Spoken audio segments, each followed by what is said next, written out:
TGIF Friday it is. Welcome to Breakfast Central, the brightest breakfast show on your television. My name is Joe Hansen.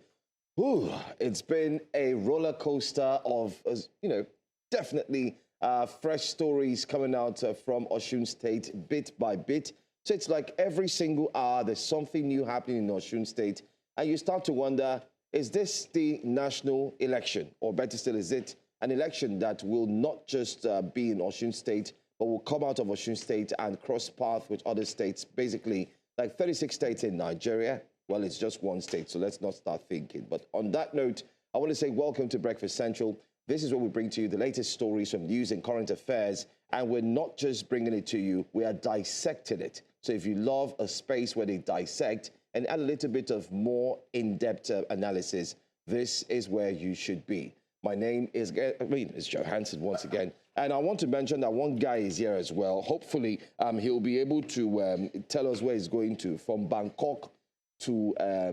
Barbados. We're in Lagos, yes. Reaching you live from the city of aquatic splendor. This is Breakfast Central. I am Benga Aborowa. It's a pleasure to welcome you to this Friday edition. It's a Friday, but looking at the news cycle, it doesn't feel like a Friday. It feels like a Monday because of the amount of news and information that we have for you today on the show. Like Joe said, we will dissect and bring you all the details with our subject matter experts and analysts. But from what I saw yesterday, making the rounds on social media, I just want to say that those who live in glass houses should not throw stones. And I'm referring to the jab, the political jab that was unleashed by Governor Monday Paulo on the senator, the dancing senator, Nuruddin Jackson. That Jackson means a lot. If you dance like Jackson, Adeleke, yes. We'll bring you details of that and more in the course of today's program.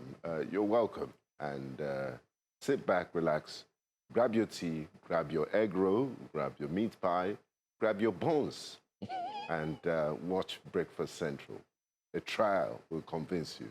And I'll hand you over to a lady that oppresses the men on the show because she has variety and she's allowed to, within the confines of defined dress code conduct, explore, wear different sorts of things, looking so colorful, so regal. This is the definition of thank God it's Friday. May I introduce you, Lady Olive in Equate fabric. From Shomolu to Shasha, from Shasha to Shangisha, from Shangisha to Sokoto, Sokoto to Sahara, or maybe even from Sudan, wherever in the world you're watching.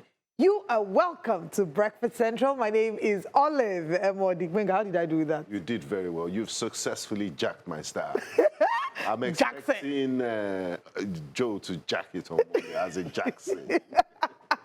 Good morning and welcome to the show. Thank you for joining us. If it's your first time, my name is Olive Emodi. We do this every day of the week, Monday through Friday, 7 a.m. to 10 a.m. And we look at the biggest stories happening around the country. We analyze them. We bring in guests. We also x-ray your thoughts. We are very particular about feeling the pulse of the people. We're right at your pulse. This is why we go where the story is. And we also take your comments on YouTube because you are Nigerian and your voice matters, regardless of whether you're in Nigeria or outside the country. So please feel free to participate with us virtually via YouTube. News Central TV Live is where we're streaming.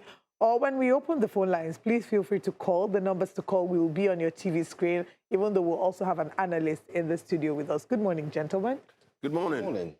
I love your outfits. It's a combination. I mean, this is rich African fabric. Imagine if you're in London, you get so many questions. I know. Asking you, where's this from? I know. And that's why it's good to celebrate one's authenticity. I'm very pro-Nigerian. I can boldly say 95% of everything I own fashionably is Nigerian. From clothes to shoes to handbags. I am very pro-Nigerian. I'm not one of those people that believe that I have to go abroad to go and shop before I come back here. And you are using iPhone. Why are you not using AfriOne? Did you hear that? Which one? Did you hear what I said? I said 95%. So this one has fallen into the 5%. Unfortunately. So give us Joe and I a style guide on how to be Pan-African and pro-Nigerian. Well, with the dress code. First of all, even thinking of Nigerian brands, and I'm not just talking about that the style has to be Nigerian. There are Nigerian brands, and both of you even wear them. We have some of them that we show. Both of you wear Nigerian suits made by Nigerian designers, Clemens, exactly. So think of patronizing Nigerian designers first. Suits did my grandfather wear, great-grandfather? Well, we are evolving. Even this hair that I'm wearing was made by a Nigerian brand.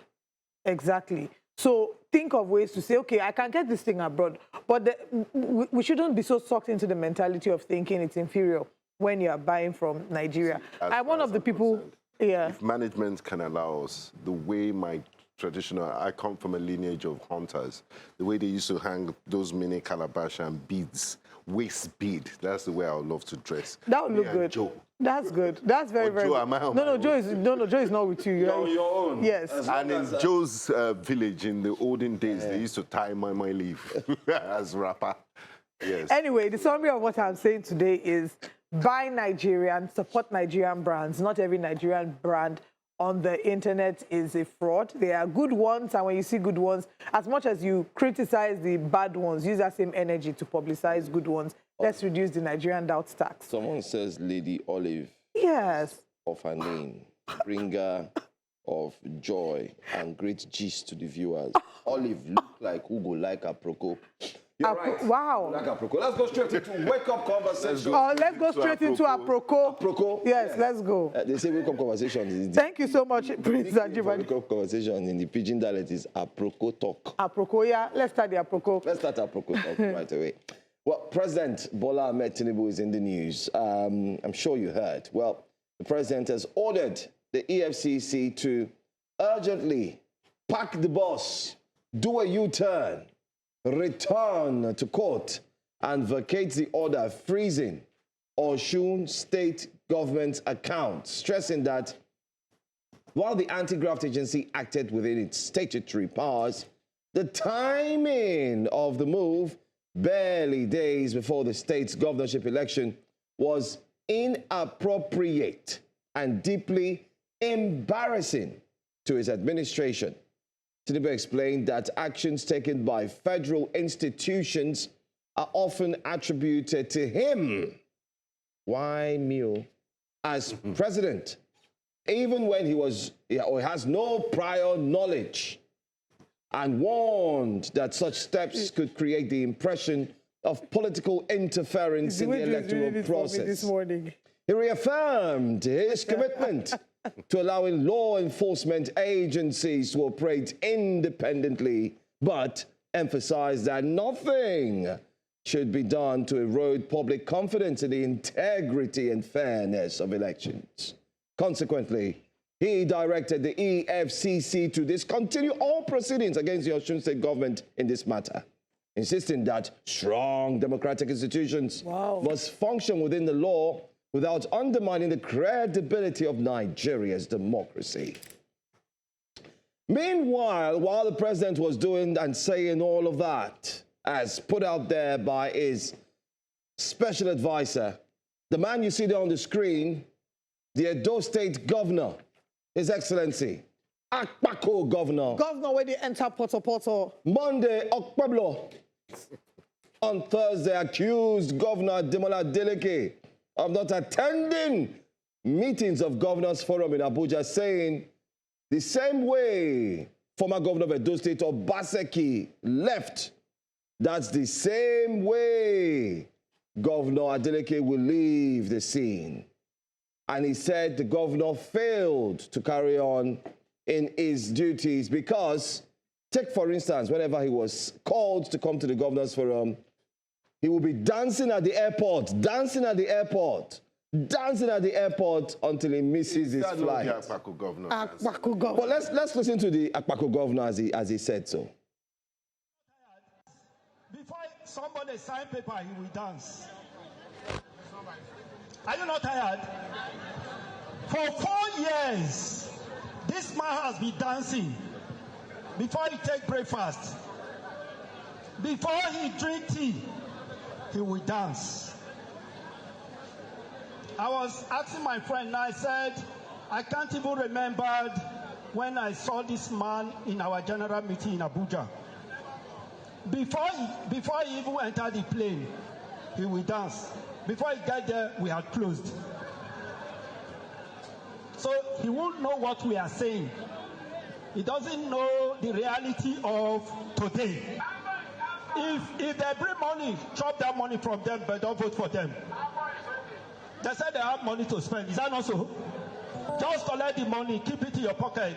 That man is Obasaki's friend. You know we kick Obasaki out of Edo.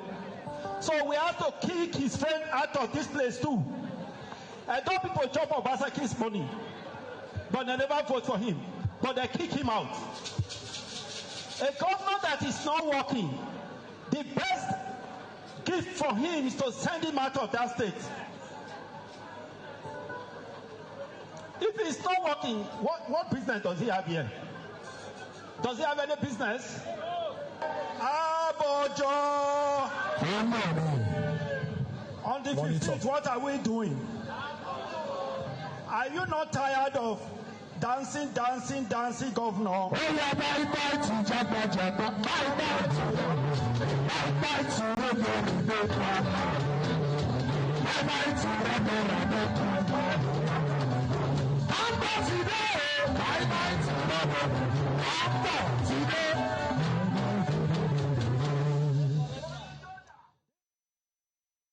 Wow.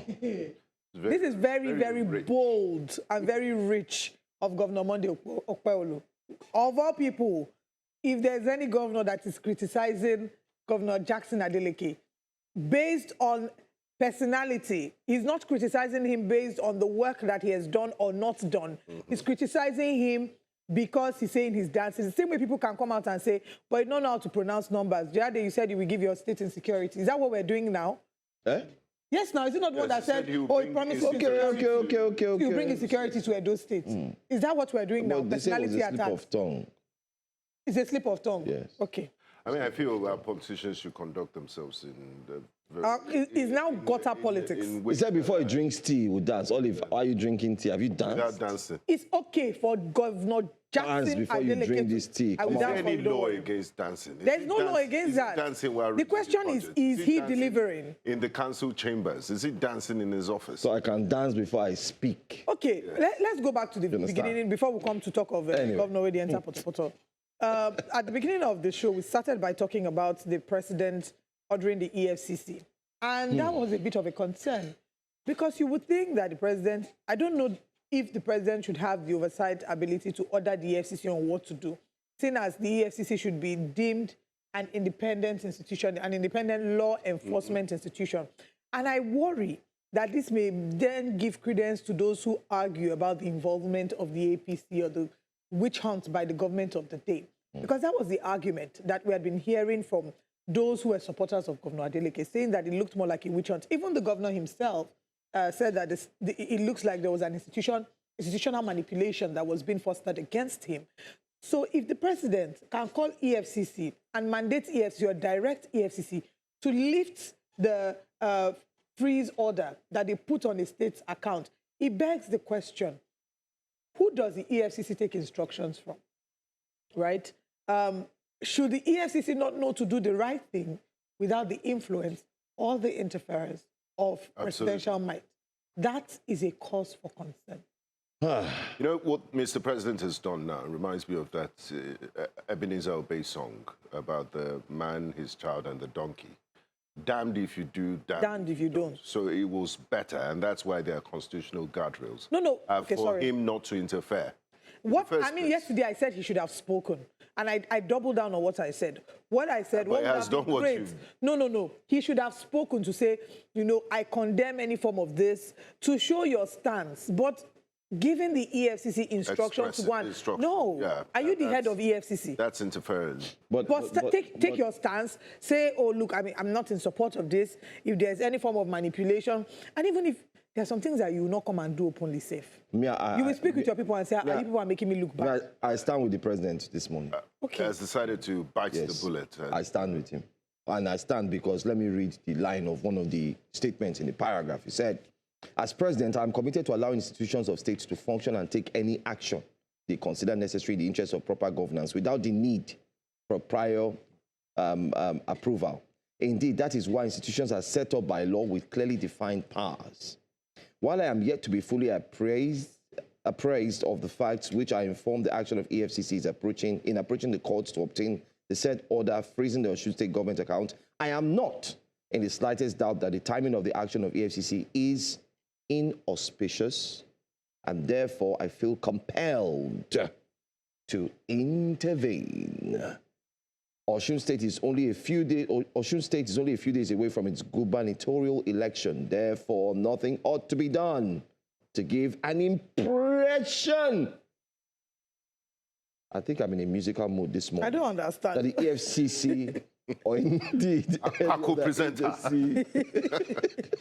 of the federal government is being used to interfere with the elections. And I think for these two paragraphs, I agree with the president for doing the needful. Well, it shouldn't be coming. Let's be honest. Let's be honest.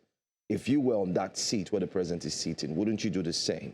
And I like the fact that he came out to say, if our MD comes to us every day to teach us how to do our job, how would you feel? No, it's different. So, this is a different. No, it's not. How does the head of the EFCC, let me draw the hierarchy. If you were in his shoes, how would he feel? Let me draw the hierarchy. You always say Johnson-led breakfast. If I'm thrown under the bus here, in front of the whole country. Okay, wait. If I weren't Mine is not even about usurping powers. That's not my own argument. No, not that. My argument is the fact that if you outrightly give an order, an instruction to the EFCC, you're giving credence to those who argue that in the first place, you were behind the EFCC freezing their account. Not really, because he said in the paragraph. No, it's not by what he said, but it's by what he did. Its actions speak louder than words. I want to go with the president's paragraph in statement that, look at the line. He says, I am not in the slightest doubt that the timing of the election, timing of the action of the EFCC is inauspicious, and therefore I feel compelled to intervene. He said, therefore, he also made mention that, look at it here, therefore nothing ought to be done to give an impression that the EFCC or indeed any other agency of the federal government is being used to interfere with elections. So, in other words, the president has here single-handedly taken himself and his party out. Let me agree with you without conceding. If, we agree that, yes, it's fine, he did what he had to do here. Does this not set a precedent that he has the powers to interfere in other institutions of state and direct them, even maybe not in the open, because if he can get away with this, it means he can do it for other institutions. You think Mr. President is so altruistic and magnanimous that if he sees opportunities that will work in his advantage, or he will let it slide? Is it not the same president that said that? He will let it slide. The same president that says all is fair in politics. But let me come in here. I want to ask both of you questions. Just one question, and I also want to throw it to our viewers. Who appointed the EFCC chairman? Yes, but the EFCC chairman will be above board. Who appointed the EFCC chairman? He did. Of Parliament that created the EFCC. The EFCC boss is loyal to the Nigerian Constitution and the Nigerian people, not Mr. President. Binga. Until that changes, I'm sorry to say it, the president can still have a say. So that means you are saying that the president can have a say with what he can have a say when it comes to looking at the Constitution and saying, based on this and based on the Constitution. And what is the Constitution? The Constitution allows him to still appoint the EFCC boss. Where am I going with all of this? What I'm trying to say is, let's look at it this way. Had it been the president did not say anything, and Osun State account will still be frozen up until the eve of election, then guess what? Nigerians will now have a plethora of stories to No, you should have waited for the judicial process to play out. The 72 hours 72 hours would have... See, the only thing that I agree... But the EFCC is not just looking at 72 hours alone. They're also looking at going to courts to ensure that they extend that. They let the courts decide. Anyway, what I'm saying in essence is, like Benga said, damned if you do, damned if you don't. But in this situation, involving yourself directly and giving the EFCC boss or the EFCC an order would give an impression to Nigerians that you can do the same with INEC. EFCC has been in the eye of the storm. INEC, more importantly, has been in the eye of the storm. These are supposed to be independent agencies. One, an independent National Electoral Commission, and the other, Economic and Financial Crimes Commission. And when the president involves himself directly, what that does is it gives the impression that these institutions are under the control and command of the president, which is something that already has been a speculation. Nigerians have already been saying that, so it gives weight to the allegation. Do I think that the account should have been unfrozen? Whatever needs to have been done to ensure a fair playing ground should have been done. But sometimes it's not about what you do, it's about how you do it. That is my argument. But let's ask our audience. Let's see what Nigerians What do you think about, this latest development? I haven't made my contribution Okay, sorry, to Governor Mondo. Sorry, sir. Please. I'm so sorry. My take on Governor Mondo Pebolo is, at this level, you're the chief executive of a state. I do know that in politics, you throw jibes and anecdotes once in a while, but this is outright juvenile and very childish to call out the governor for dancing. I did sit with Governor Adeleke a few years ago, and I asked him questions about his dancing that people say it's professional. It's unprofessional, the office that you hold. He said there's a time for everything, that he loves dancing. He grew up in a musical family, and it gives him joy. It was so, you could see his face light up when he was talking about it. So it doesn't stop him from his governance. Did he dance and not pay people's salaries? Did he dance and not build infrastructure? There was a particular governor of APC stock in the past who they named Baba Hafusa as a nickname because he used to pay half salary, and his name was Hafus. They called him Hafusa. So if we're going to politic and critic, let's critic based on things that are measurable and that really have an impact on the lives of people. And this juvenile talk of dancing. So this is wake-up conversations. As usual, we'll take our top stories, but we are not the experts. We are bringing in an expert to thoroughly analyze this. We have shared our own thoughts in the same way that your thoughts are very important. So let's see what Nigerians are saying about this on YouTube, and then we'll head to X. On YouTube, Prince Ajibade says, if nobody see finish, one day self gets mouth, they talk him. Hey, no, I can't take that one. Frank Obute says, the Jackson United versus FC Forge game will go into extra time. And then we also have Mr. Prince Ajibade. He said, see what our campaigns have turned to. Nothing of value to campaign with. It's a total shame and disgrace. This is what you have when you have illiterates in government. He goes on to say, okay. Moki Chukwemeka says, President had no right to tell the EFCC what to do. They create a problem and remedy it for their political gain. Some people are supporting Tinubu that he's a champion of democracy. And Femi Olagunju says, good morning, News Central. This is a good development. The Osun State account should not be frozen. The President has done well. On the dancing issue, if he can get the work done, no challenge. And Michael Zu said, Davido threatened to escalate the case to Trump. And Tinubu, who is expecting a meeting with Trump next month, quickly recanted. Wow. Well, it's just like saying now me. If you go and check my social media, I do usually dance on social media. I'm a very joyous, happy person. You now tell me because I'm dancing on social media. Unless I'm not showing up to deliver my job, then you can then say, oh, no. Absolutely. It's prioritizing dancing on the altar of professionalism. This Trump statement is giving, I will tell daddy for you. It's messy. I don't like it. Okay. Don't ever do that again. Guys, let's move. Do we take what Nigerians are saying? Let's go next. Let's go next very quickly. On X, let's see what Nigerians are saying. Davido says, I was there live. I witnessed history. Wow. Yeah, he said he was there live when, the president called, the president put a call through to the governor of Osun State. Yes. Yes, he did. He put a call through to them. Davido said he was there. EFCC went ahead to freeze a state government account without a court order. This is what I was asking our guest yesterday. I cut back, but I had to freeze. There was no need to go ahead because I think there's no need to extend issues so you don't go ahead arguing. Next day, the president of the country instructed EFCC to reverse their action. President giving order to a body that is meant to be independent. 2 different scenarios, 2 days, both going against the Constitution. such a wonderful nation, he says. Amen. It says, lift court orders, so EFCC cannot go back to the same court to quash it. Anyway, since creation of EFCC and INEC, they never do anything independently. That's what he says. Okay. This country is just comical. How EFCC is now freezing government accounts is beyond me. What are we expecting from the next episode in this season movie?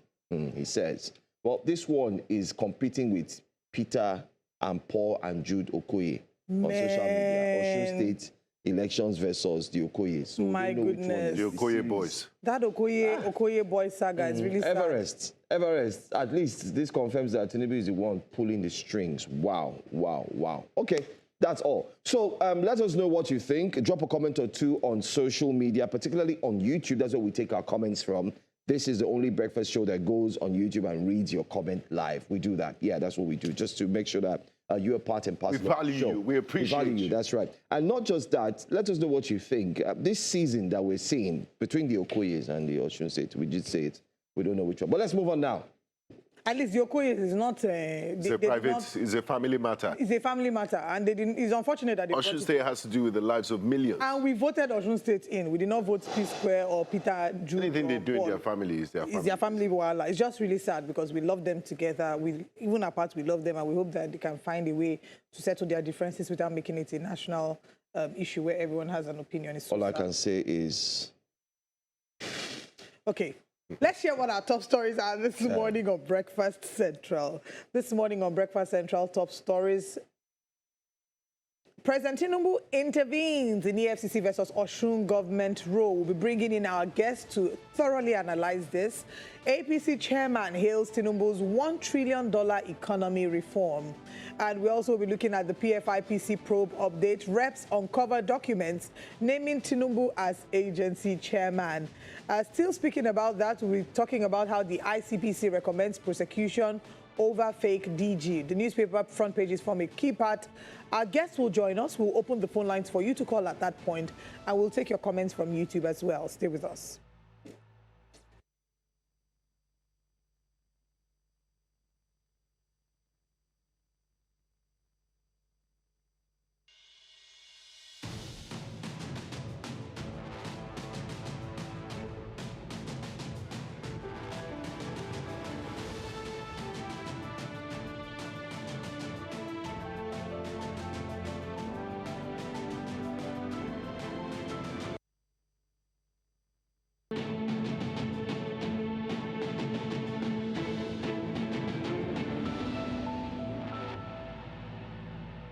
The Economic and Financial Crimes Commission, EFCC, has frozen an Osun State Government account reportedly used for worker salaries, saying the action followed a valid court order obtained in an ongoing investigation into the alleged diversion of about 11 billion naira in public funds.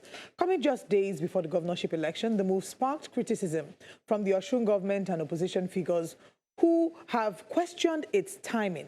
But the EFCC insists that its actions were lawful, investigative, and in line with its mandate to protect public resources.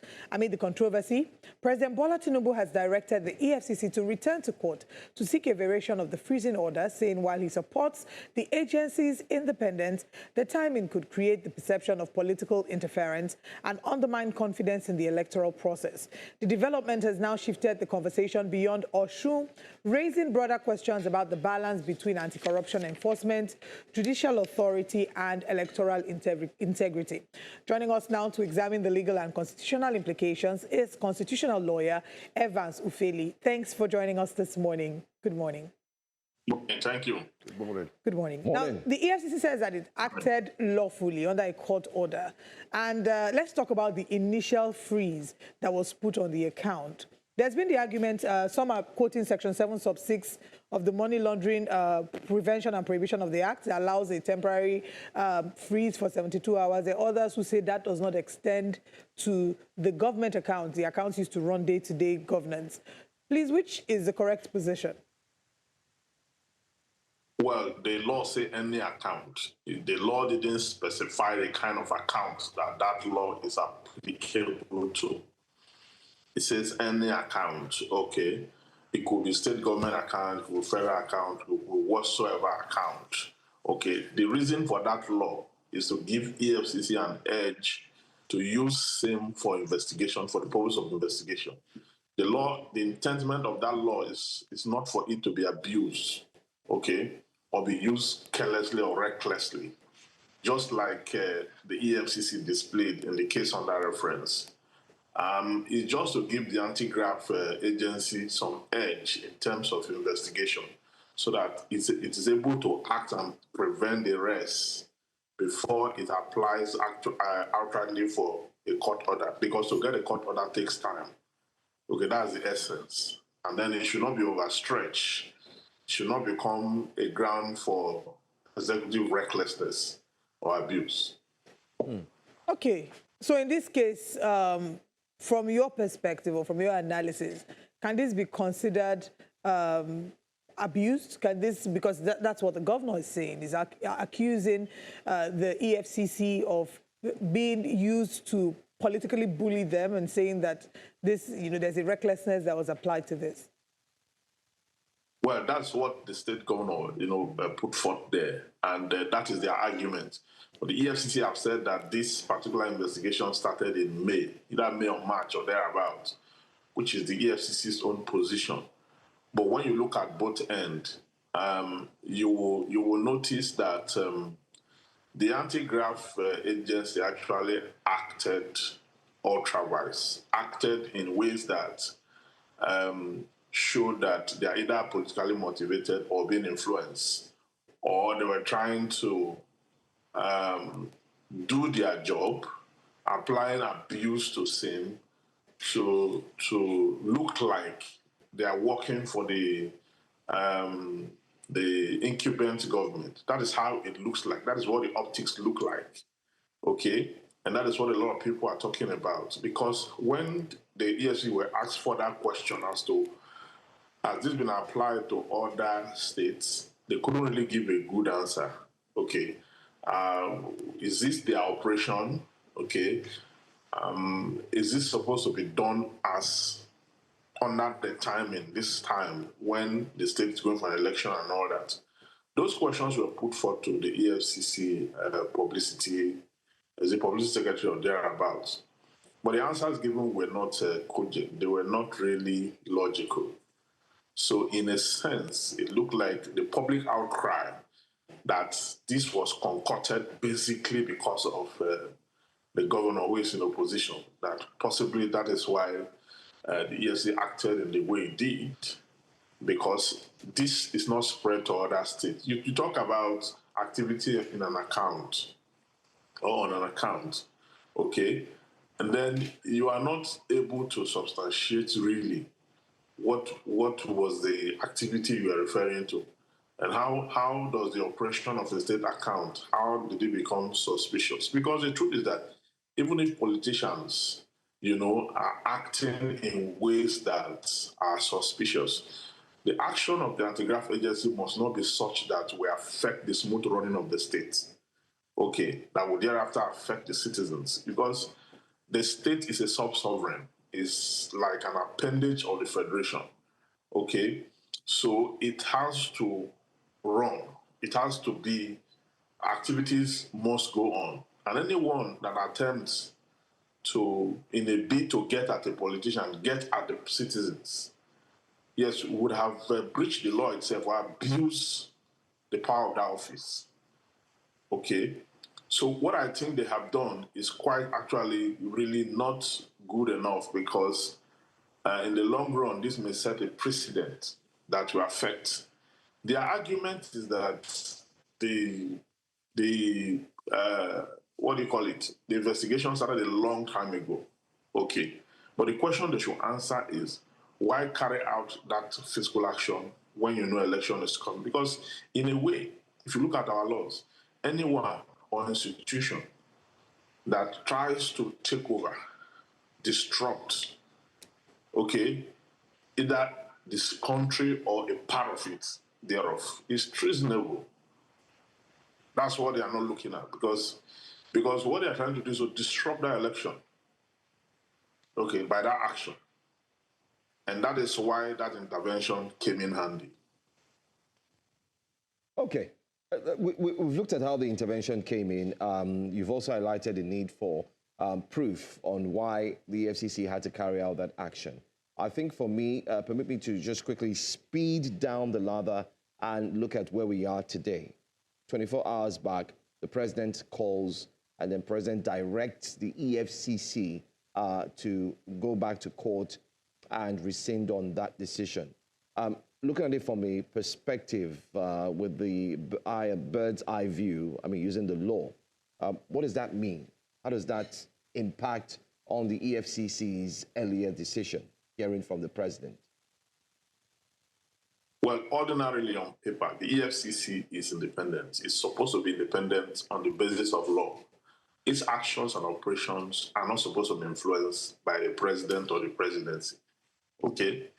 It's supposed to act according to the rule of law, the extant law that establishes that the EFCC Act, and then by the Constitution. Okay? But in the case on that reference, the president calling the EFCC to ask them to, go and take certain action. Okay, just how we play governance in Nigeria. Okay, because on paper, we talk about independence. It's like INEC now. You know that a lot of people influence INEC, highly placed people. That's exactly what's playing out here. Because with this action, the president appears like an emperor. He appears like a monarch.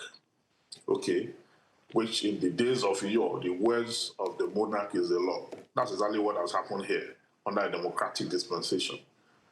Because the president ought not to. Okay, I've ordered, because what it means is that you can no longer differentiate the personal action of the EFCC from actions imposed on them. That's what it means. So anytime the EFCC takes any action right now, we cannot tell whether it's coming from them or it's coming from the president or presidency, given what has happened. Because in the past, they do it discreetly. They do it discreetly. A lot of people are accused of Obasanjo then for using Ribadu to fight political enemies. There was all on accusations throughout those periods.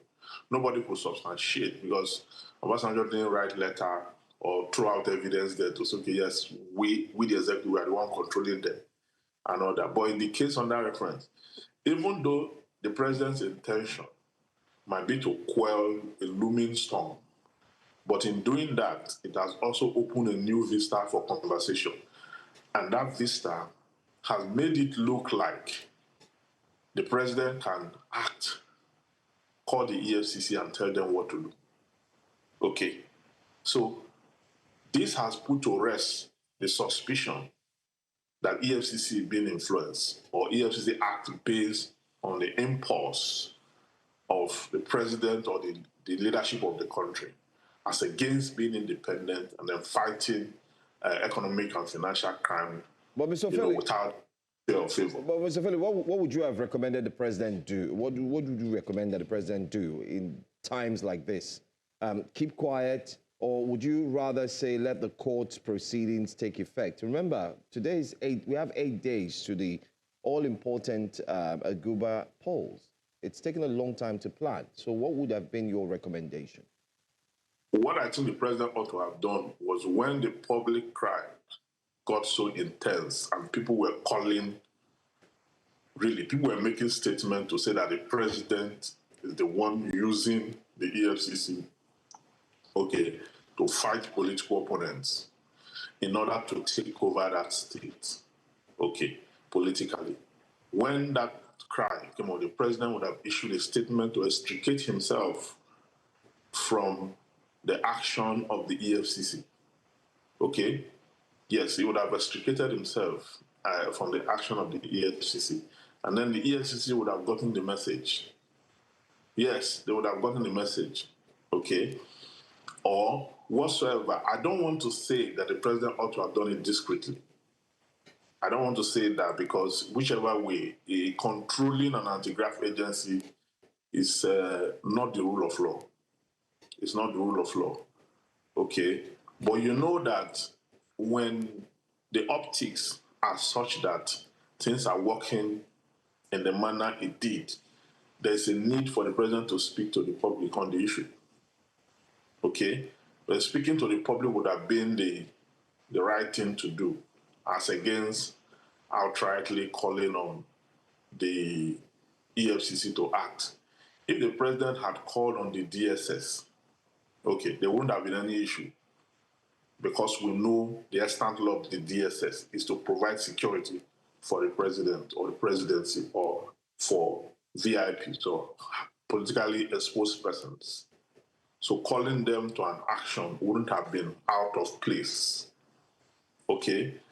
You know, we ultimately, I'm not condemning what the president did, but I'm saying that the intention might be right. The intention might be to foster or to curtail tension, okay, but the consequences, okay, of that action, you know, it will leave a trail.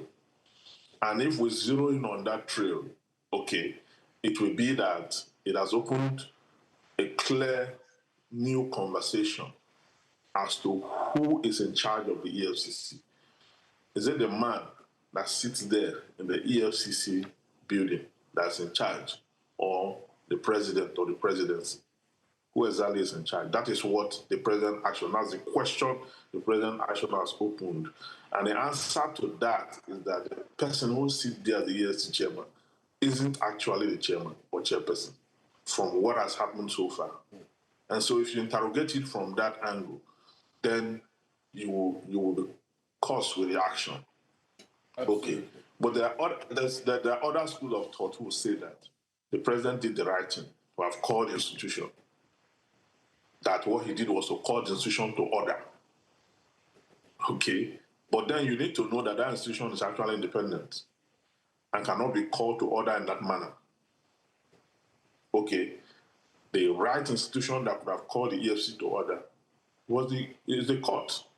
And that is if the state had finally gone to court and the matter ended, then the court can make a pronouncement. Okay, Mr. Ufeli, let's just go on a quick break. When we come back, we'll have more questions regarding this latest development. Do stay with us.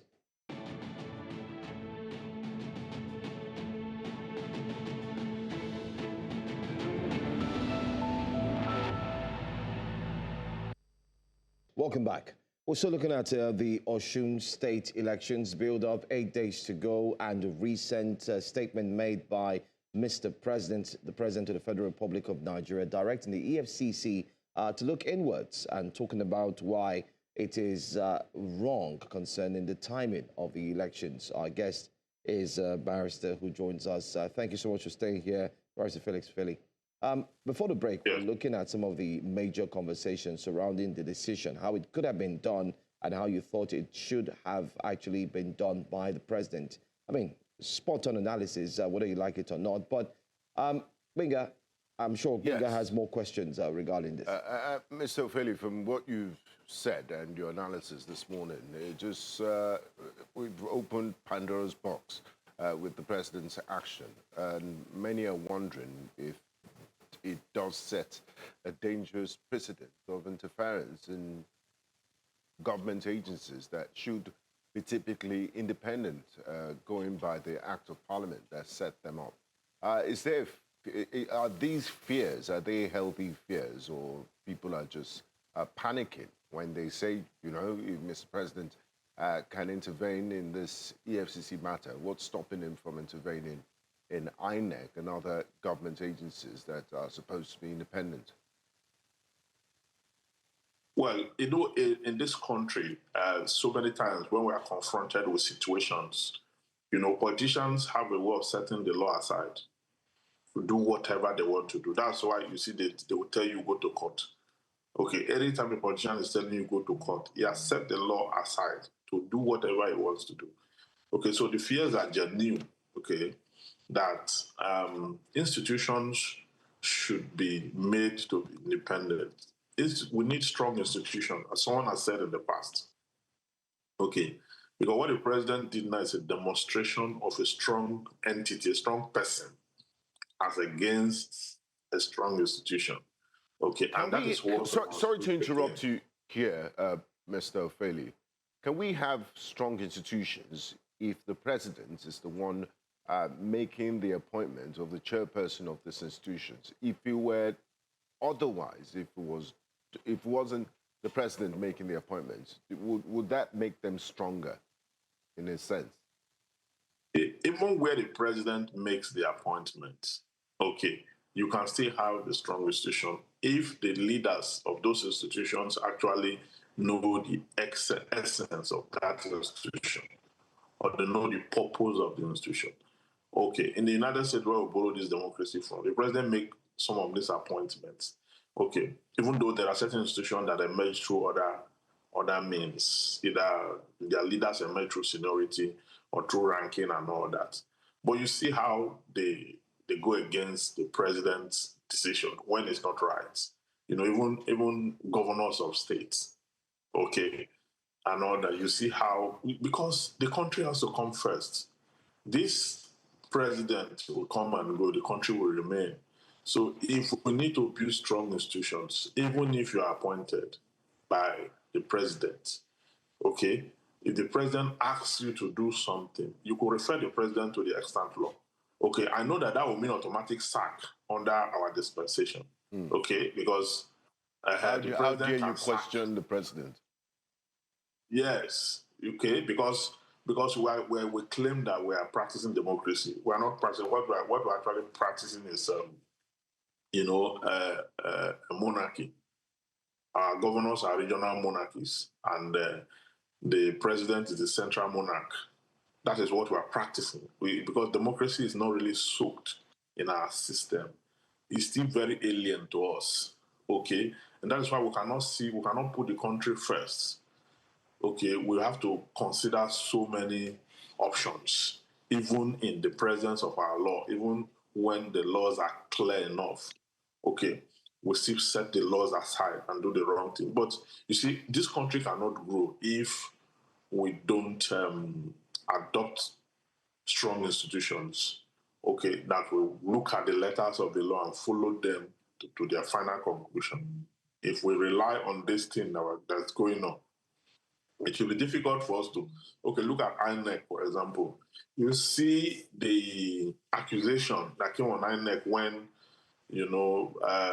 during the primaries for the ADC, all of them, NDC and all that. You saw the level of tension that followed that, where it is said that INEC has been influenced by the incumbent government. Okay? So, in order to put all those issues to rest, this democracy must grow. We must come together and decide what we want to do, whether we want our institution to define democracy for us or whether we want individuals to define it. Okay, if truly the institutions are supposed to define democratic dispensation, then let's allow those institutions to define it. And this issue of trying to act in a way that to please the president or to, either eye service or just the police do it a lot. When they are when you see the policemen, when they are with a VIP, if you see the way they treat the citizens, under the cover of securing the VIP, even when the VIP did not send them to do some of these things, you see them acting in ways that is this slave-master relationship that we exhibit. It's not just even the leaders, even individual citizens, okay, in small compound. The person who have a generator is actually the lord of the compound, okay? The ones that don't have generator are nobody. Even in our social circle, when you have little money, then you start to oppress every other person around you. Okay, so it's not just a leadership thing. It's about the way we think. It's about our makeup, okay? That once you are a little bit ahead of anybody, therefore, they are non-entities. Okay, you are the only one that can. We spread it across. Politicians enhance it. It was in this country that somebody stood before a jet to stop the jet from taking off. Okay, and you hear people say, do you know who I am? Do you know who I am? In a country where people are living less than $1 per day, okay, and you hear all those kind of things, the pride in poverty and all that. So it is a lot. It's a lot. If we want to have a system that works, not just the politician. We have to exfoliate ourselves from this pride, this unnecessary high-handedness on one another. We have to come to a resolution. We have to even come to that awareness that we're practicing democracy and make it work. Okay, democracy has to work, and it will work. It will work in a way that our actions and inactions must reflect the law. Until we do that, we will not be able to enhance democracy truly. There's so much to talk about this in the context of what had just happened. This has nothing to do with just the president. If you spread it forth, you'll find how each and every one of us are guilty of things like this. You know, when somebody's arrested, instead of him to go and answer the charges, he would get his phone and call his brother that's in Abuja to call the IG so that they can have stuff landing in the face of an offense and all that. So you have to know somebody that knows somebody for you to be able to get away with wrongdoing. You know, you break traffic rule. You don't want to answer to the charges. You don't want to face the consequences. You want to call somebody in Abuja to help you call the FRC and not to call whoever is in charge so that you can escape being held accountable. That lack of accountability is the reason Nigeria isn't growing. People don't want to be accountable, even in family circles. People don't, in business, people don't want to set up a business in Nigeria and attempt to travel out for 2 months. Mm-hmm. Before you come back, you will see that the business has been wrecked down because people don't want to be accountable and they want a country to change. So it's a contradiction. Nigeria cannot change in the absence of accountability. Okay. So everybody has to be held accountable to what we are doing for us to project a country that works. All right, we have a media advisor to former Vice President Alhaji Atiku Abubakar, Mr. Paul Ibe, joining us. Unfortunately, we can't get his video, but he joins us via phone call. Good morning, Mr. Paul Ibe. Can you hear us? Yes, I can hear you. Good morning. Good morning. Thank you so much, and sorry for the hassles this morning. But let's quickly go into it. I mean, I'm sure you've heard the conversation so far with a barrister who's joined us. What's your take on what we're seeing here? First off, the EFCC pronounces that they're going to freeze the account. They go ahead and do so.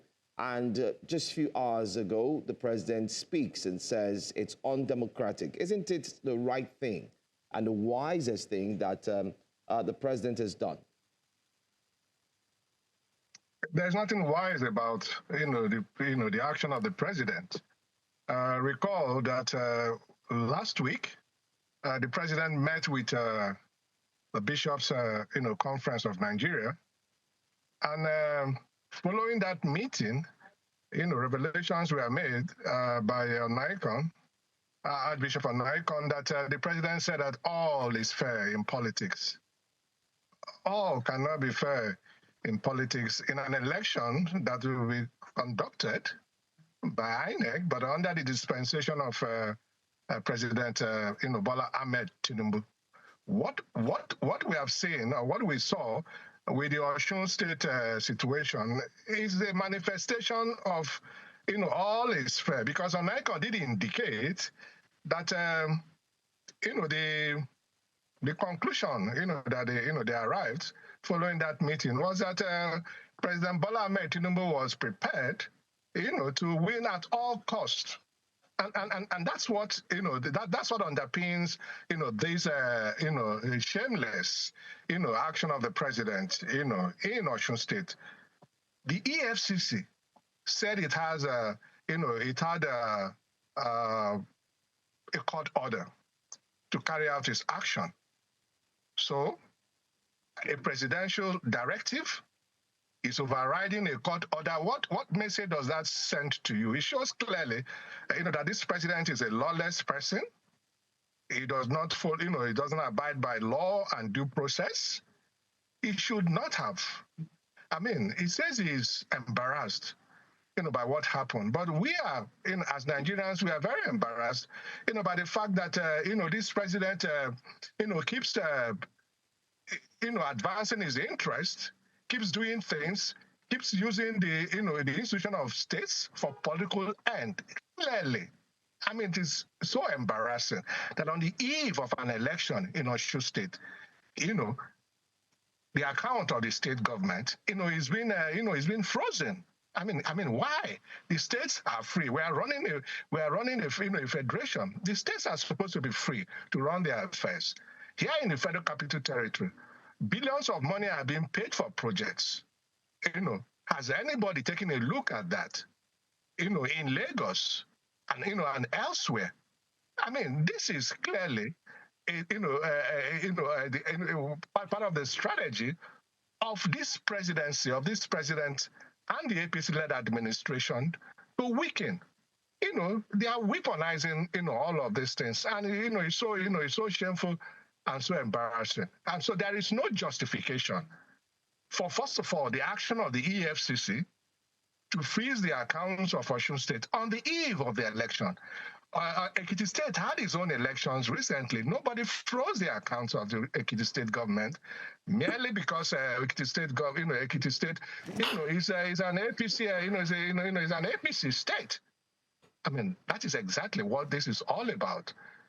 So all of this is an afterthought. It is hogwash for the president to say that he's embarrassed, by what has happened. Is he, it means that he's not in control of his government. He doesn't know what is going on. I mean, that lends credence to the fact maybe there are cabals, within this government that are, taking decisions, actions, on behalf of, this president. Now, Mr. Paul Ibe, staying with you,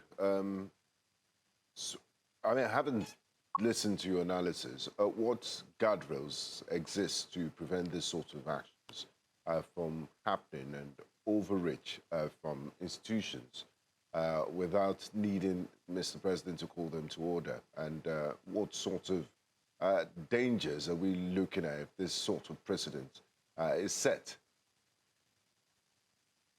Listen, this president has, in his bid, in his quest for state capture, he has weakened all of the institutions. And all of those institutions are now standing, so to say, on his so-called mandate. Whether it's the EFCC or the ICPC, whether it's the police, the security agencies, even a section of the, of the judiciary. This has been the argument. I mean, we have been, shouting ourselves hoarse, over this, over the situation that the opposition is, in Nigeria. The weaponization of state institutions, for political end. Under the Tinubu administration, there will be no let-up. There will be no. He's going to continue because, he's focused on winning the election, even when he has nothing. When he has nothing to show for the first 4 years that he has been handed over, he wants to, railroad, coerce, intimidate, and and all of that. So it's about institutions. It's about the independence of the institutions. With this presidential directive, I wish to say, and that what has happened is that the independence, any semblance of independence that the AFCC had, has been thrown overboard. There is no independence because you can see clearly that the president is, using these institutions as a yo-yo. He's manipulating, he's manipulating these institutions. Like I said, how do you explain a situation where an agency got a court order to freeze account, and by mere executive directive, the president has overturned, what they have done? Okay, the question is, why doesn't he go ahead and give a directive so that, Nasir El-Rufai, a chieftain of the ADC and former governor of Kaduna State can also be, freed. As you and I speak today, it's 173 days that Nasir El-Rufai has been in detention, having been detained on February 16th, this year. And what was it that he did that somebody like Yaya Bello, who is who is all over the place preparing for an election, and also a former governor, one of the in the Niger Delta state, and a couple of other people. So why is all of this things? Why are they targeted? At the opposition parties. even as you and I are speaking, the so-called ecological fund, which was the reason why the EFCC said it moved against, Osun State and sealed, froze its accounts. Out of 36 states, 27 of those states have not turned in a report of how they have used, the funds, the ecological, ecology funds. So the question is, why Osun State, and why on the eve of a governorship election, a key election? The reason is that President Bola Tinubu and his, ruling APC party want to win at all costs. Is that what democracy is all about? No, this is dictatorship, and it looks like we are back to the Abacha days. This is a civilian, dictatorship, and what many Nigerians need to take note of what is happening, so that because what is happening is that by his actions or on his inactions, this president is trying to precipitate a crisis, in this country. And that would be unfortunate, considering the size of Nigeria. And if anything happens in this country, it's going to have implications for the West African sub-region. So the international community needs to take note of what is happening in Nigeria. It's a dangerous thing, and it should not be allowed to fester further than it is. This president is using all the institutions of state, bar none, to advance his political interest. All right. I mean, that's your opinion, as you've said. But we'll go on a quick break. When we come back, Mr. Felix, I'd like us to look at how EFCC can respond at this point. Just quickly, Paul has mentioned some of the key things linking it to the political state. But permit me to let's just go on a quick break first. When we come back, we'll look at more aspects into this story before we wrap it up. Welcome back. All right, still looking at the recent case concerning Osun State. Our guest is still pretty much here with us. Mr. Paul Ibe is with us, joining us via phone call. And then we have Barrister Evans Ufeli, who's joining us. And we have another guest who'll be joining us pretty much later on. But let me come back to you, Mr. Ufeli. The EFCC boss, let's look at how can he now prove the independency of the body, the EFCC itself? How can he prove that the body is independent following this recent call from Mr. President? Well, it's up to him. Even when you have a court order, nothing in the law says that you must use the court order. Okay, the court is not going to compel you to use it by all means. Okay, so it's up to the EFCC boss to decide what he wants to do, whether he wants to continue with the case despite the president's intervention, okay, or he wants to yield to the president's call, to stop it. But whichever way you look at it, whichever way the EFCC chairman goes, okay, he will still be reprimanded, okay, because the action he took ab initio, okay, is so wrong that you cannot even ameliorate the situation right now. Because if he says he's not going to act based on the president's intervention, that could put him in trouble. Okay, then that could put him in trouble. And if he decides to stop at this point, that will also mean that the institution is not independent. Okay, so that is why an anti-graft agency of that repute ought to have count the cost of the action, okay? Because people must react, you understand? Especially under a government that have not really performed. But this government has not performed. So every action and every step and every move made is judged on the basis of the performance of this government. Okay, people will interrogate whatever they do and bring them under scrutiny. Okay, so I think that the EFCC is actually trapped right now. Okay, because whatever action they take, either for or against, is going to be adjudged as one that is inappropriate. So it's up to them to decide which way they want to go. Thank you very much, Mr. Ufeli. Now, back to you, Mr. Paul Ibe. Looking at this whole controversial episode that has happened, and looking at the institution of the EFCC, what Mr. President has literally done is an indictment on the leadership of the EFCC boss. Is his position still tenable? And now that Mr. President has also said and given direct orders to the EFCC, does this make this a first instance, or does it open the Pandora's box? And, you know, maybe there has been instances where, you know, the EFCC has been doing the bidding of the president and the executive. So at this point, should the EFCC boss remain in his position, or should he tender his resignation? Because I mean, for the #1 citizen of the land to call you out in this order should mean a lot.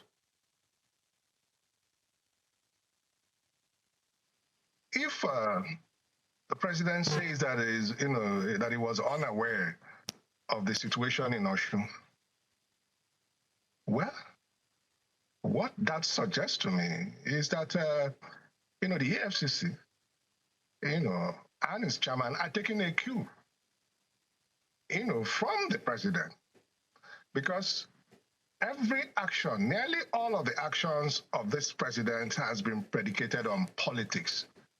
The president has focused more on politics, than governance, and that is why he would tell, the bishops who came visiting that all is fair in politics. He did not spend time telling them how, he's going to ameliorate, the economic, crisis situation, the insecurity and all of that. He was focused on politics.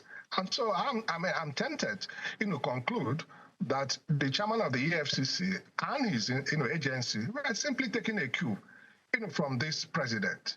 Like I said earlier, why doesn't this same president also give a directive that Nasir El-Rufai, who has been in detention for 173 days, why doesn't he give a directive that he should also be released?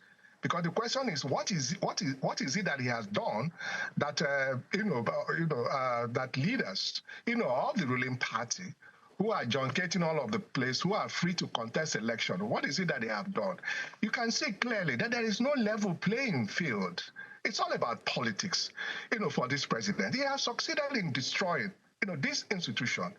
As we speak, nobody can tell me, and Nigerians, discerning Nigerians, that this, EFCC, gives equal opportunity, that, that it investigates and prosecutes people, not on, on account of their political, on which side of the political divide, they stand for, that they are.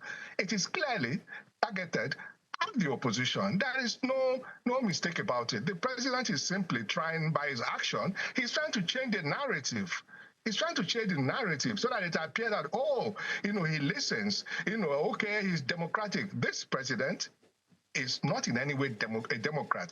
If he is, like I said, he would not upturn, he would not, by a mere directive, presidential directive, ask the EFCC whether the EFCC obtained the EFCC is at liberty to seek for court, for a court order. It has done that. So why didn't this president allow that process to play out? Why must they interfere in this process? And because he has interfered in this process, it means clearly that he is interfering in the, all of the processes, whether it's the ICPC, whether it's the EFCC, and that is why he will continue to keep Nasir El-Rufai, in detention, because of the fact that he parted ways with him politically, because he decided to, to chart a new direction, So, what are we talking about? Okay. All right.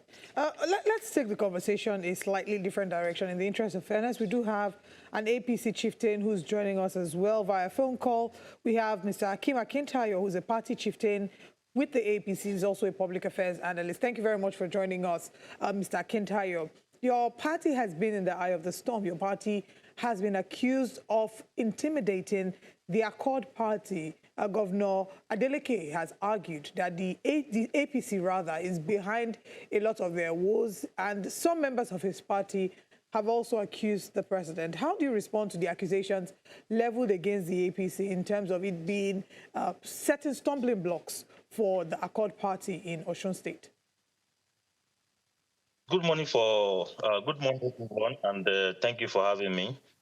Well, yeah, I've heard some part of the narration from my brother from the ADC, Mr. Paul, who's my very good senior brother.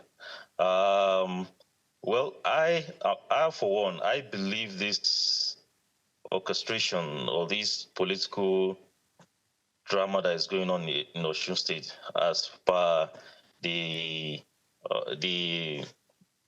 EFCC drama, was orchestrated by the Accord Party in cahoots with ADC. There are intelligence reports that this thing managed to make the. Are you there? Hello, Mr. Akintayo. We're struggling to get your audio. Are you still with us? I think we've lost connection with Mr. Akintayo, but let's see how we. Okay, yes. Okay, all right.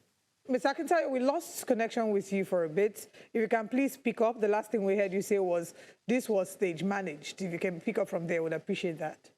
Yeah, it was actually stage managed by the ADC. ADC in cahoots with Accord.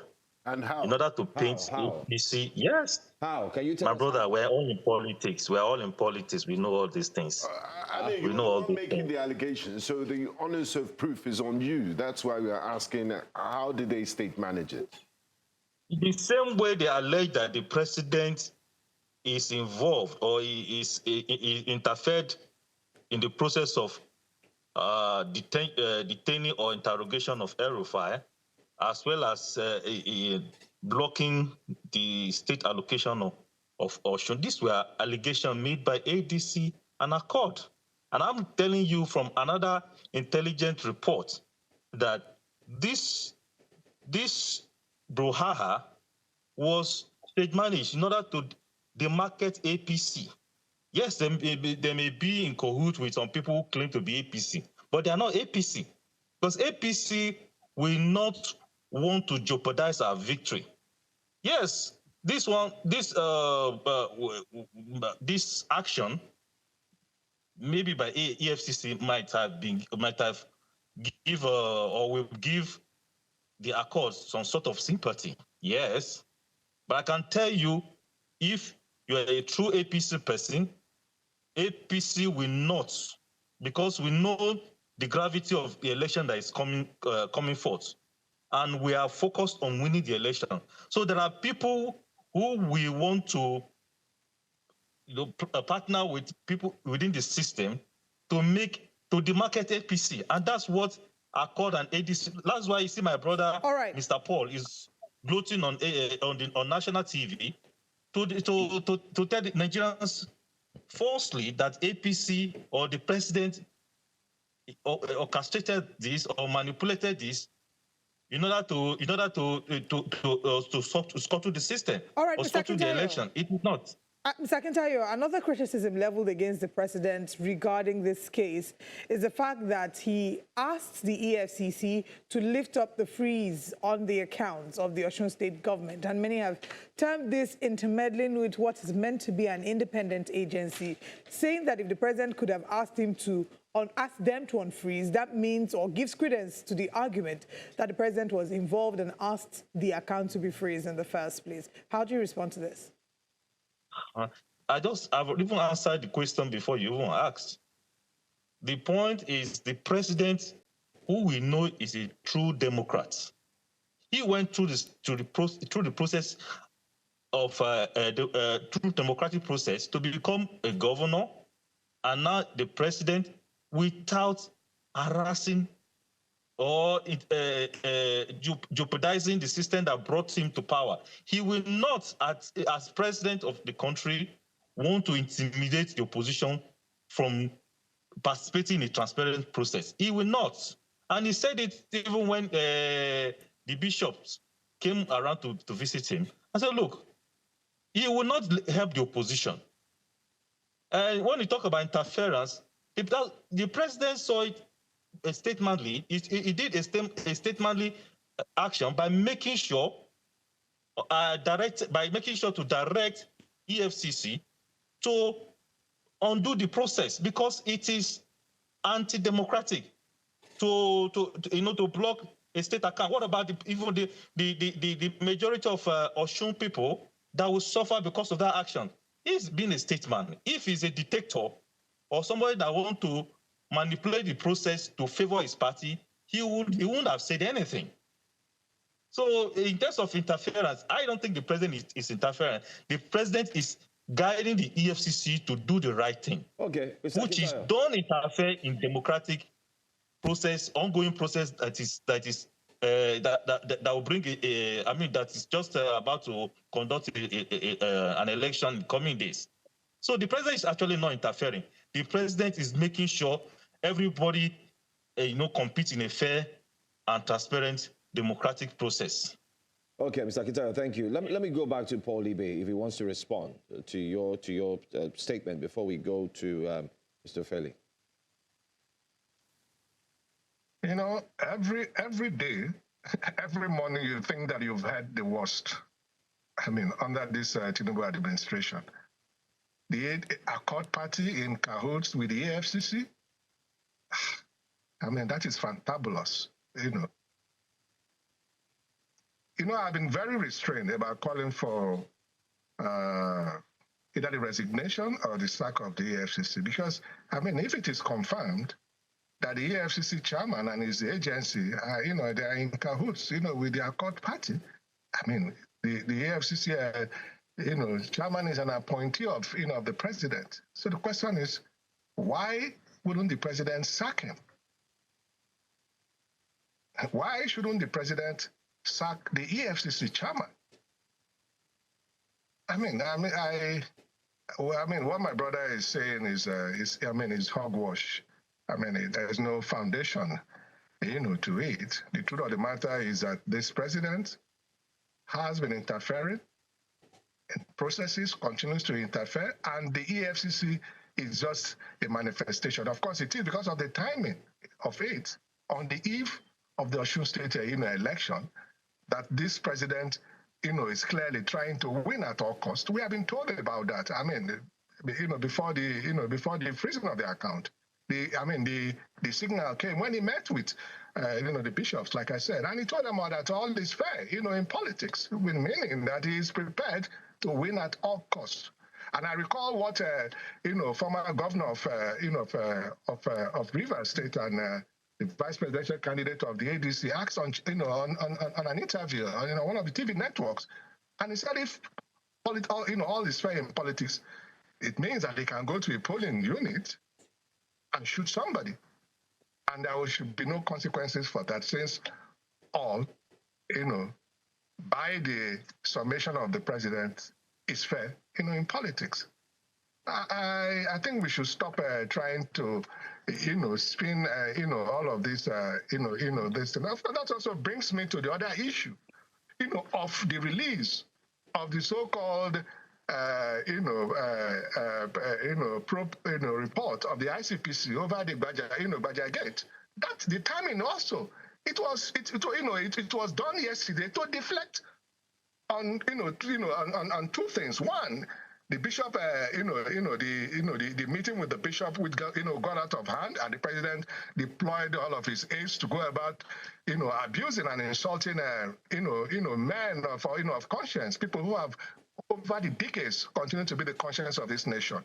And then the issue of the Osun State district, that, from my own, reading, is exactly why the report of the ICPC was released yesterday. And they're always in this game of playing games and thinking that Nigerians are not smart. All right. I don't know if we have Mr. Ufeli still on the just to wrap things up. Well, let's just wrap things up. You've heard both sides of the argument.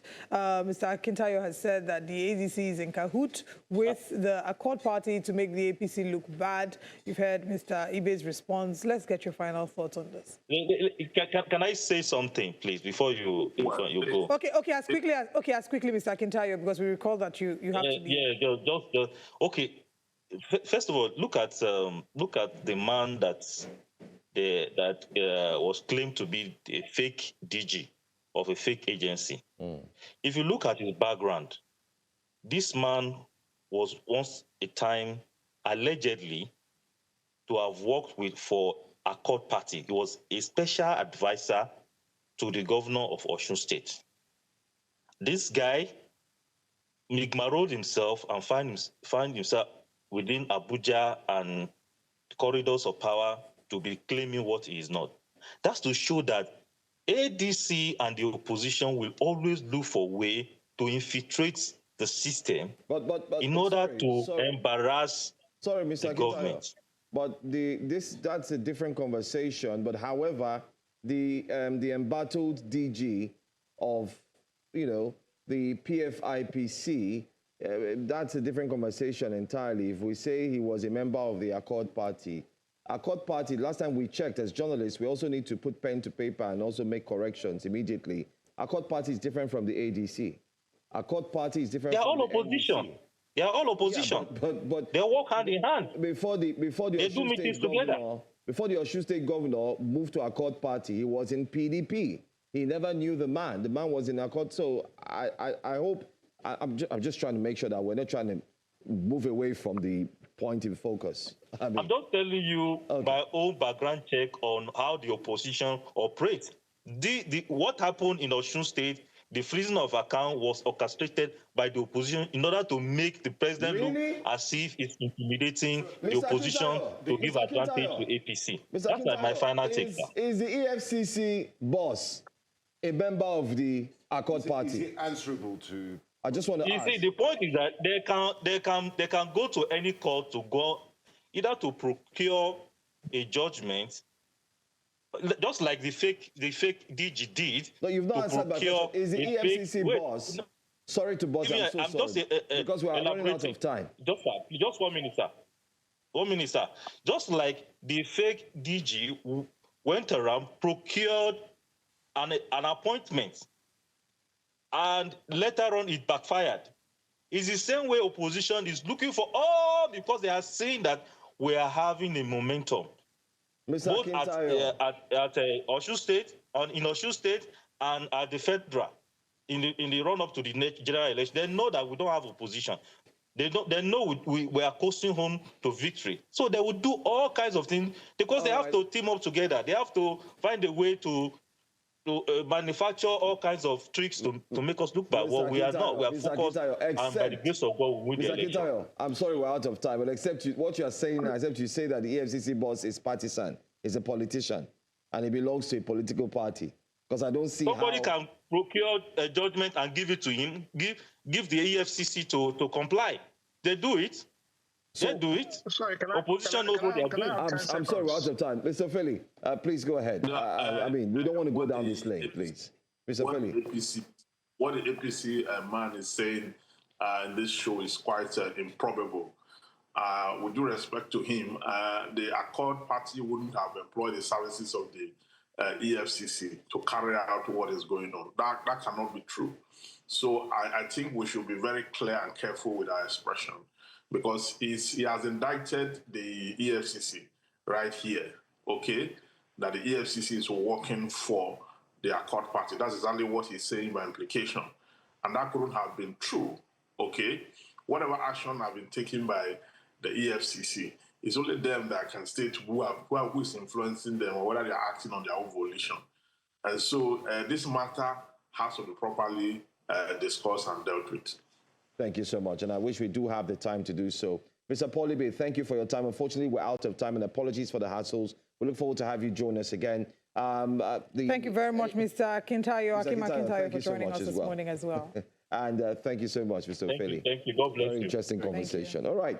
We'll move on right now and tell you that the Nigerian Police Force has commenced training aimed at equipping officers with a better understanding of the proposed state police system ahead of its enactment and implementation. The Inspector General of Police, Olatunji Disu, while declaring the one-day training workshop open, says the force has taken time to understudy how state policing operates in other countries and expressed optimism that the training will support the federal government's drive towards the implementation of the new policing system.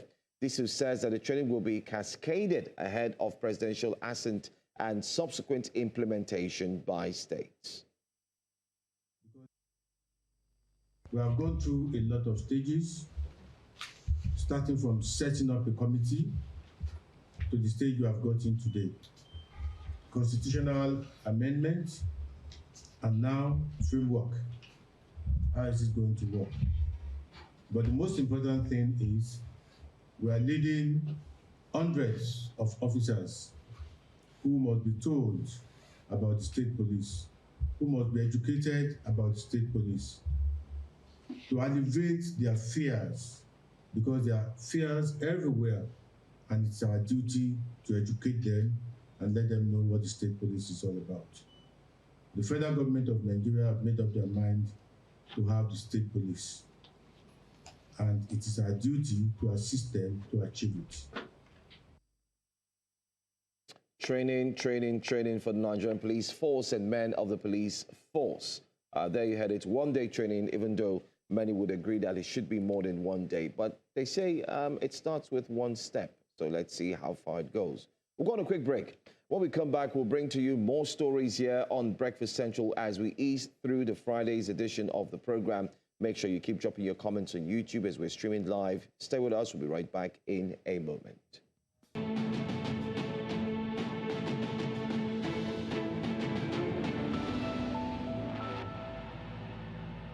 Welcome back. The House of Representatives' investigation into the controversial Presidential Foreign Investment Promotion Council, or PFIPC, has uncovered fresh questions about how an organization alleged to have no legal establishment appeared to secure official recognition from government institutions.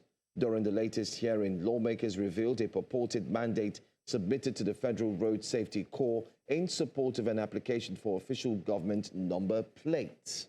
According to the committee, the document listed President Bola Tinubu as chairman of the council, alongside other senior government officials, despite concerns over its authenticity. The committee questioned how such documents were processed without additional verification, particularly given the significance of the office's name. The development has renewed concerns about document verification, institutional safeguards, and accountability within public agencies. As the investigation continues, attention is shifting from the actions of individuals to the strength of government systems designed to prevent fraud and protect the integrity of public institutions. Joining us as we x-ray the implications of these findings and what it might mean for the case going forward, our public affairs analyst Awal Abdullahi, and would have the next guest joining us much later.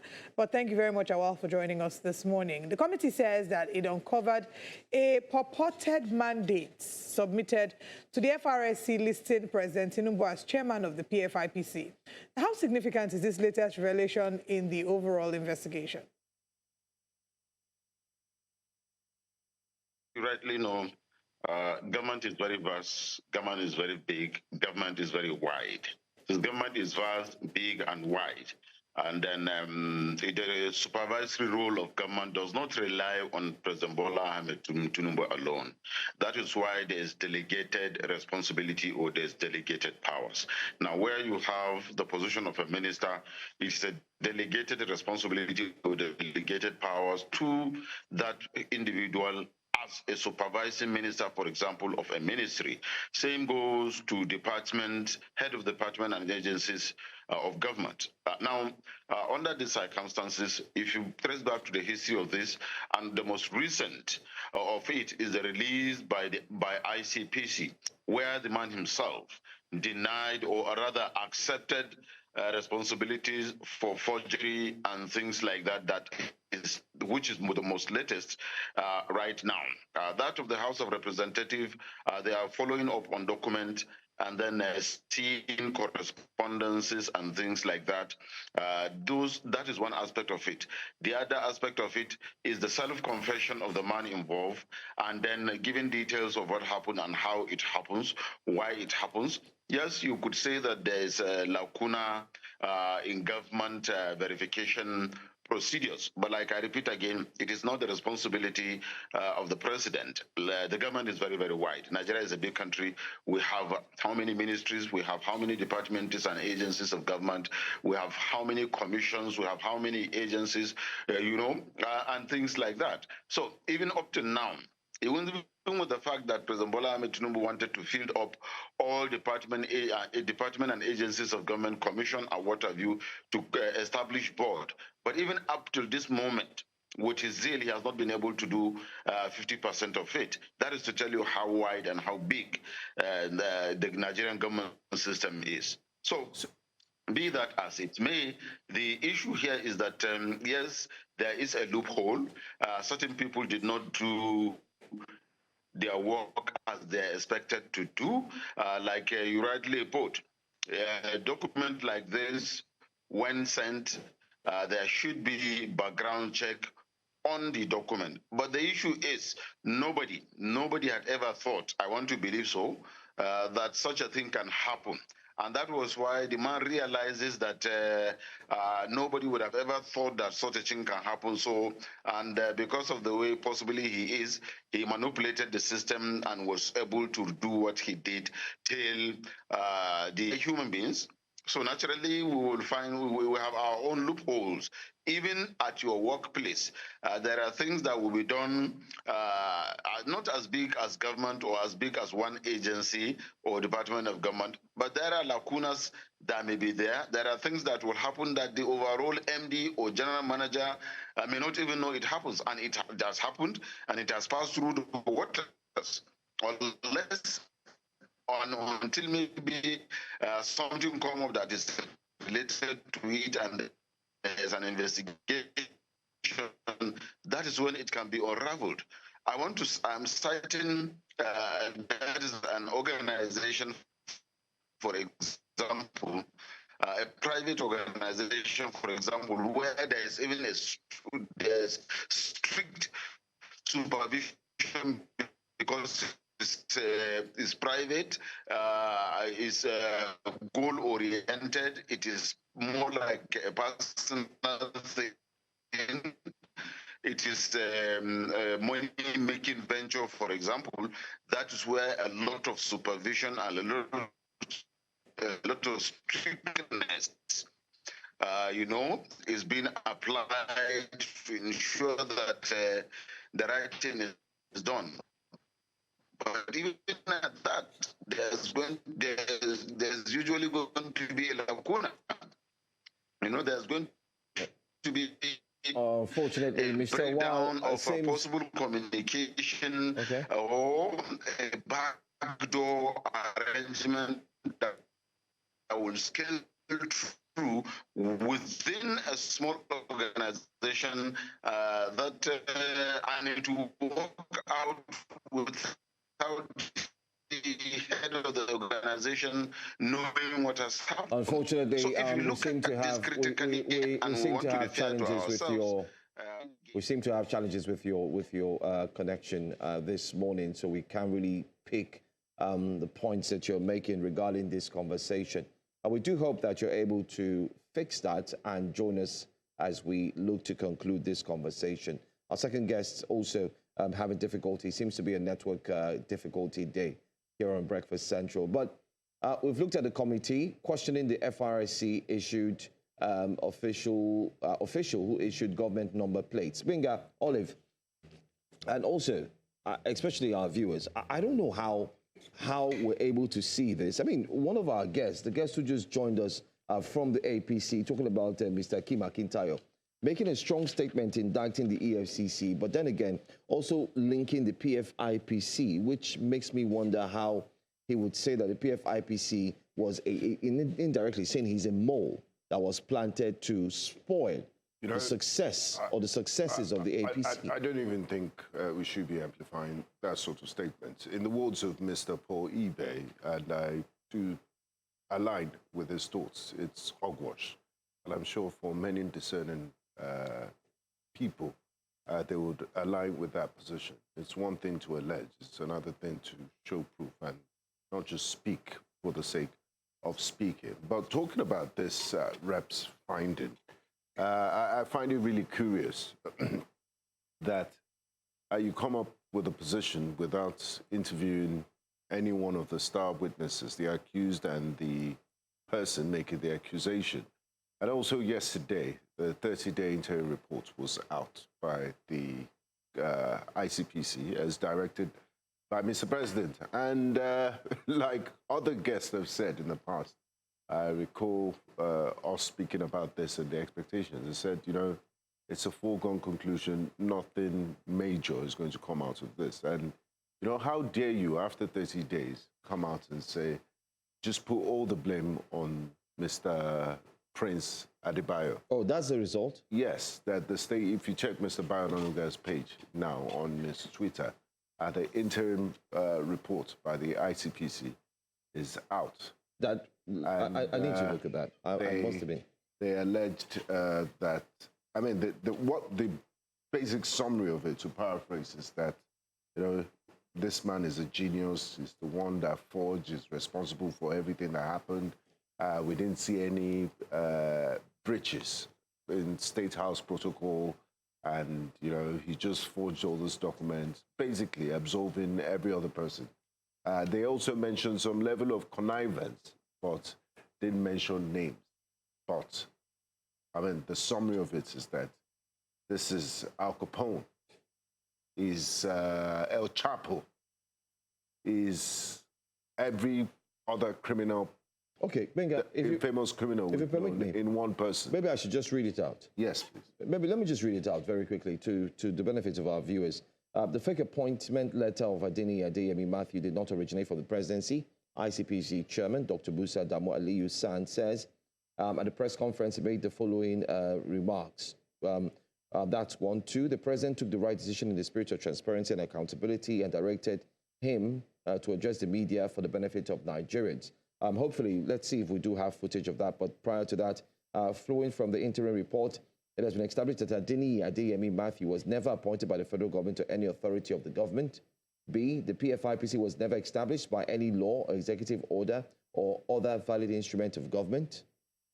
The PFIPC was never established by any law or executive. How did it get into the national budget? So there's still questions, lots of questions to be, but go on. Okay. Go ahead, please. Take note. Let's move on. The appointment letter presented by Adeniyi Adeyemi Matthew was completely forged alongside similar documents used to perpetuate the illegal activities of the fake agency. D, the PFIPC cannibalized the former Presidential Economic Advisory Council and illegally appropriated offices and instruments of operation. They cannibalized. They took over the Presidential Economic Advisory Council office. They took over everything. E, false projection, false representation, widespread impersonation, and a wide range of illegal activities were perpetrated by the fake DG of the fake agency, Adeniyi.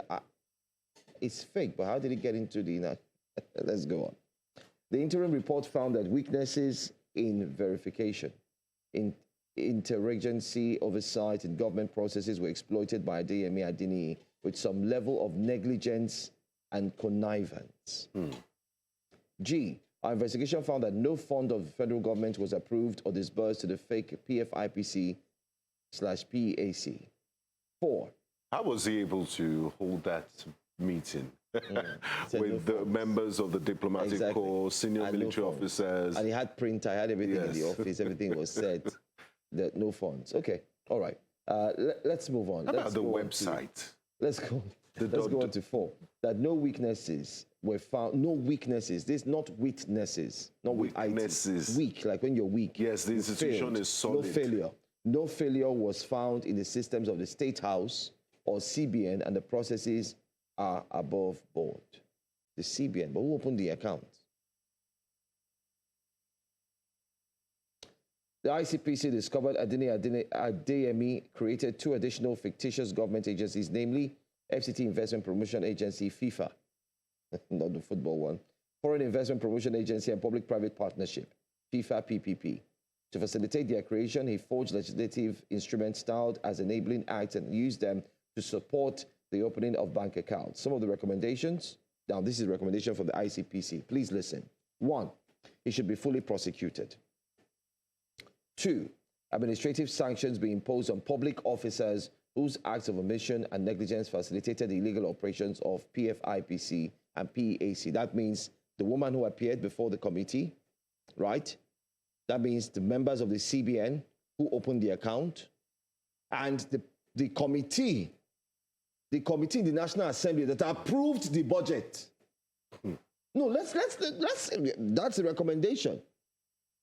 Benga, are you going to leave the committee who scrutinized the budget and approved it to be sent to the They said that it is not their responsibility to check 3, the validity of the heads of the MDAs. 3, institutional reforms have been recommended by the ICPC. There is an ongoing investigation into all activities, bank accounts of PFIPC, Adeniyi Adeyemi, and his collaborators. That's where Bola Tinubu stopped. I'm sorry. I'm sorry. This does not augur well. It looks like a waste of 30 days. Yes, this does not augur well with Nigerians, and I think this is a waste of time for all of us here in the studio. Because, I mean, at the end of the report, we should be saying, okay, this question has been answered. Exactly. You're ticking boxes. We're asking more questions. You just raised more dust. And you won't allow the man to appear before the committee to speak his own. They said they'll do a private investigation. I wish members of this ICPC sat down in front of, did have a world press conference so that we can ask questions and they would answer us in real time. Let me throw it to our producers this morning. I mean, to all of us, please, let's try and re-invite the ICPC members. Let's hopefully wish, let me mix both words together, that they will grant our request and come here on Breakfast Central. There are a lot of questions we'd love to ask the ICPC this morning. And there's nothing wrong. I mean, it's just journalists asking questions, key questions that we believe Nigerians want to know. The reactions are either not looking good on social media as well. How would you say that the man acted on his own? So he went into that building. They said a level of connivance. Connivance, okay, with who? Exactly, with who? And then you now say the institutions like the CBN, you singled out 2 institutions. You said the CBN and, of course, State House were not weak. And they opened an account. And then the recent one we just saw, they gave him plate numbers. And there was no talk of the Federal Secretariat. I think we all can come to the conclusion. And then the websites too. There are so many multiple layers of failure here, and we're still asking more questions. So they've not done a great job at investigating. We're not going to teach the ICPC what to do. It's not our duty, and it will never be our job. Yeah, either. But this is, this was an order given by the highest office in the land, by Mr. President himself. An order that he shouldn't have even given in the first place, because they would know to do their job, to step in, to investigate, because we don't always have to wait for President Bola Tinubu give a matching order for you to do this. It's just like you mentioned earlier, having Mr. Kayode Akintemi coming into the studio to say, Benga, Olive and Joe, host Breakfast Central. This is why we were hired. Joe, it's time to go on ad break. Let's take a look. Let's take a look at what happened. Let's take a look at the press briefing. Just take a look. That's where he submitted the all this fanfare for why pictures for submitting documents for this investigation that has barely scratched the surface. Let's listen, Benga. Our investigation our interim report found that no funds of the federal government was approved or disbursed to the fake PFIPC/PEAC, and that we discovered that there was any weaknesses were found in the system of the State House and CBN in our own investigation. And also the fake appointment letter of Adeniyi Adeyemi did not originate from the presidency. And the ICPC discovered that Adeniyi also created 2 additional fictitious government agencies. apart from the one that is known in the public domain, our investigation unraveled 2 other fake government agencies.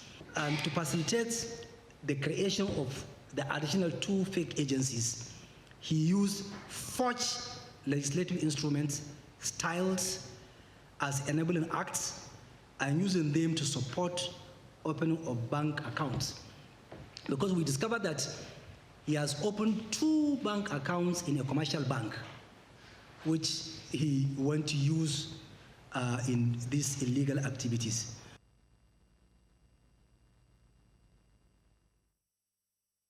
Makes me wonder by asking. This happened at the presidential villa. They have this thing they called Meet the Press, where he did highlight what's happening. And I'm wondering if the State House correspondence, if questions were thrown open, and if the correspondents to the State House didn't have questions to answer, to ask. Because I'm really not impressed with this report. And it's still, Nigerians are still have 1,000,001 more questions to ask. Binga, there's a lot going on, and I think, well, let Nigerians be the judge. Our job here as the fourth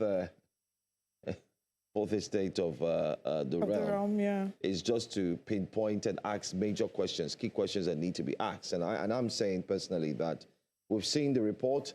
The ICPC chairman has mentioned the point, but we're still asking, how come some people were not allowed to be presented before the committee to speak? How come the so-called, I mean, there's nowhere. Take a look at Fauci in America, Binga.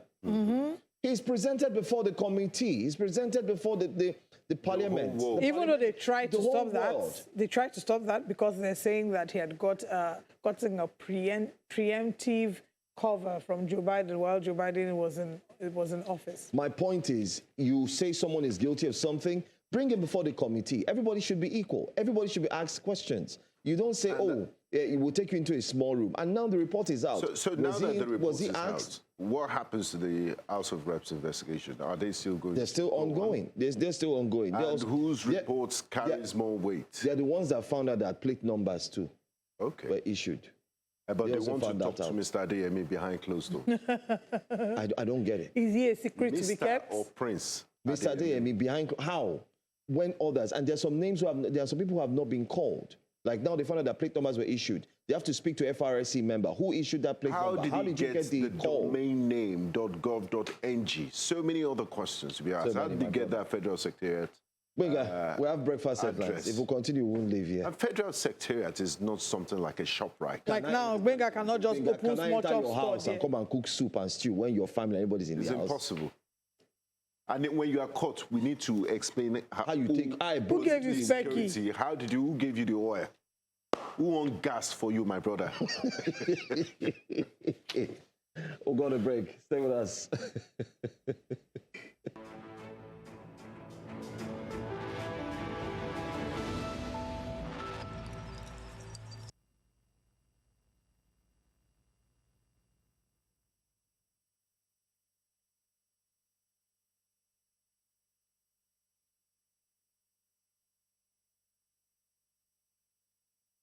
Welcome back to Breakfast Central. It's time for Breakfast Headlines. 5 students of Gateway ICT Polytechnic, Sakbade, and 2 other victims abducted by gunmen in Osun State have regained their freedom after a coordinated rescue operation by security agencies. Governor Dakpo Abiodun said the victims were rescued alive after about a week in captivity through a joint operation involving the police, military, Department of State Services, Nigeria Security and Civil Defense Corps, local vigilantes, and hunters. One of the rescued students sustained a gunshot injury but has been treated and stabilized. The governor said the operation received a major boost after the Inspector General of Police approved aerial surveillance. Police say no ransom was paid, while 2 suspected kidnappers have been arrested and investigations are continuing. A coalition of civil society organizations has called on Nigerians to put aside political differences and unite in the fight against insecurity and terrorism across the country. Speaking to journalists in Abuja, Members of the coalition commended President Bola Tinubu's efforts in strengthening the military and improving the welfare of security personnel, describing them as critical to protecting lives and safeguarding the nation. They also cautioned against the politicization of security issues, saying that national security requires collective responsibility, and expressed support for the planned implementation of the new minimum wage by the federal government. Is working tirelessly to end insecurity, and Nigeria is winning the war against insecurity.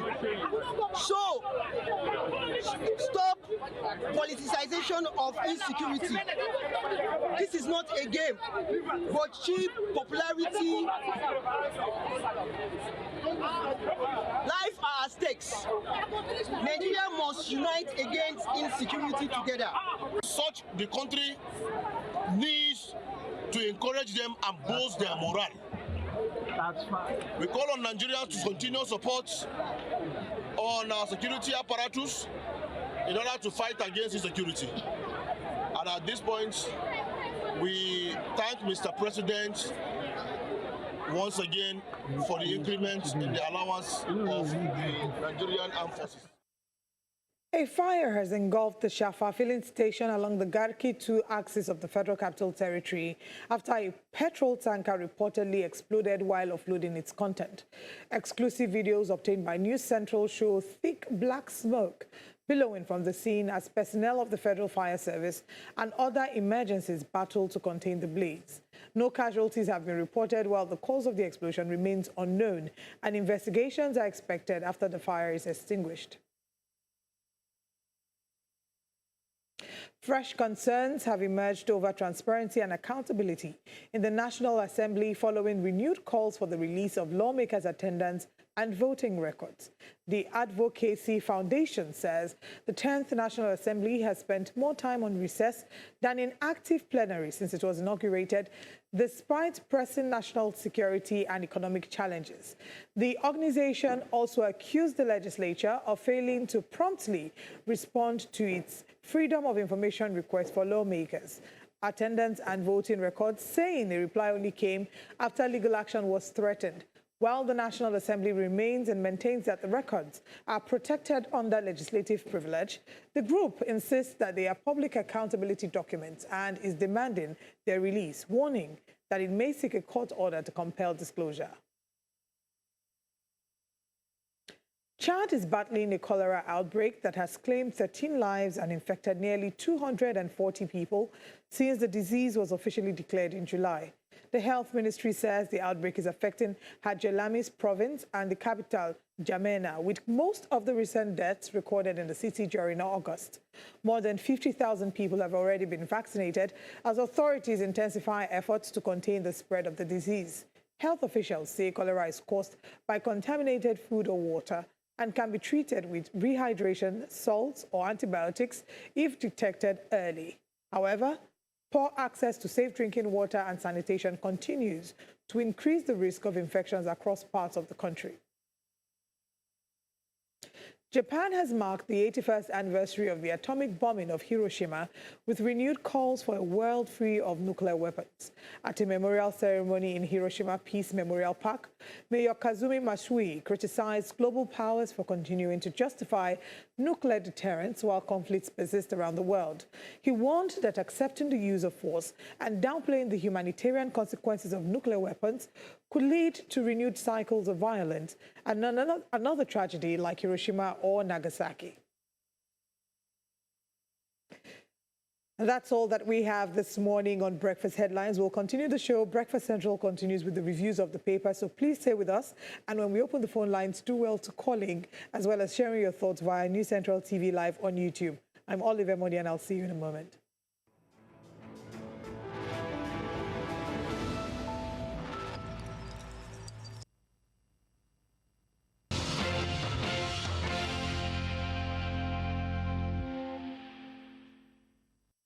Welcome back. Thanks for staying with us here on Breakfast Central. Let's take a look at the front pages of the newspapers. We have journalist of international repute, Mr. Abib Aruna in the house.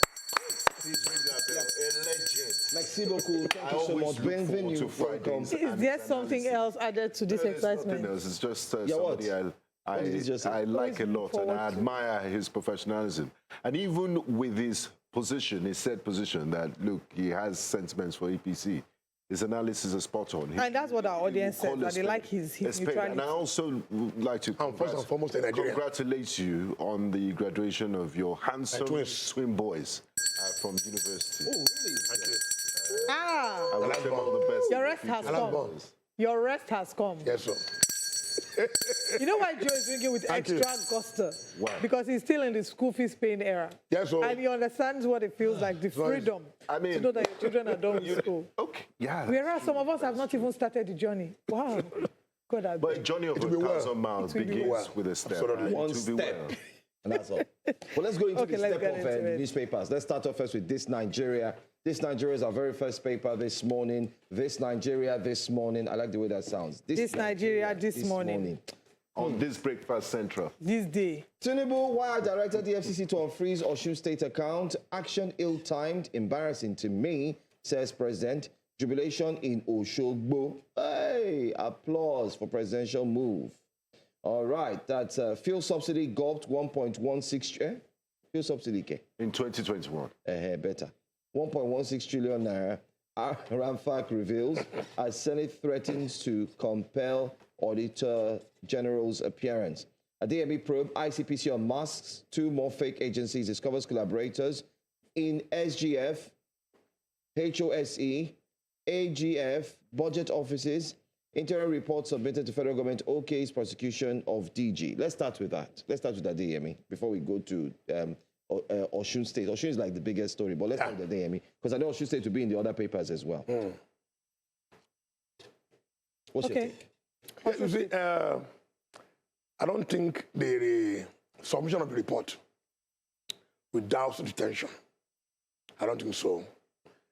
Mr. President and Commander-in-Chief set up a panel in the wake of outcry, that followed the Adeyemi saga. Set up a panel, appointed the ICPC chairman to chair the panel. The president set up a panel to probe his chief of staff. And I don't think Nigeria will see it as. But the chief of staff, did he appear? No, yes, the chief of staff appeared. Before the ICPC yes, committee? No, before the ICPC-led committee. Okay. They now said they did not arrest him. They said he was invited and he appeared yes, for the committee. Am I satisfied with the process and the outcome? Not quite.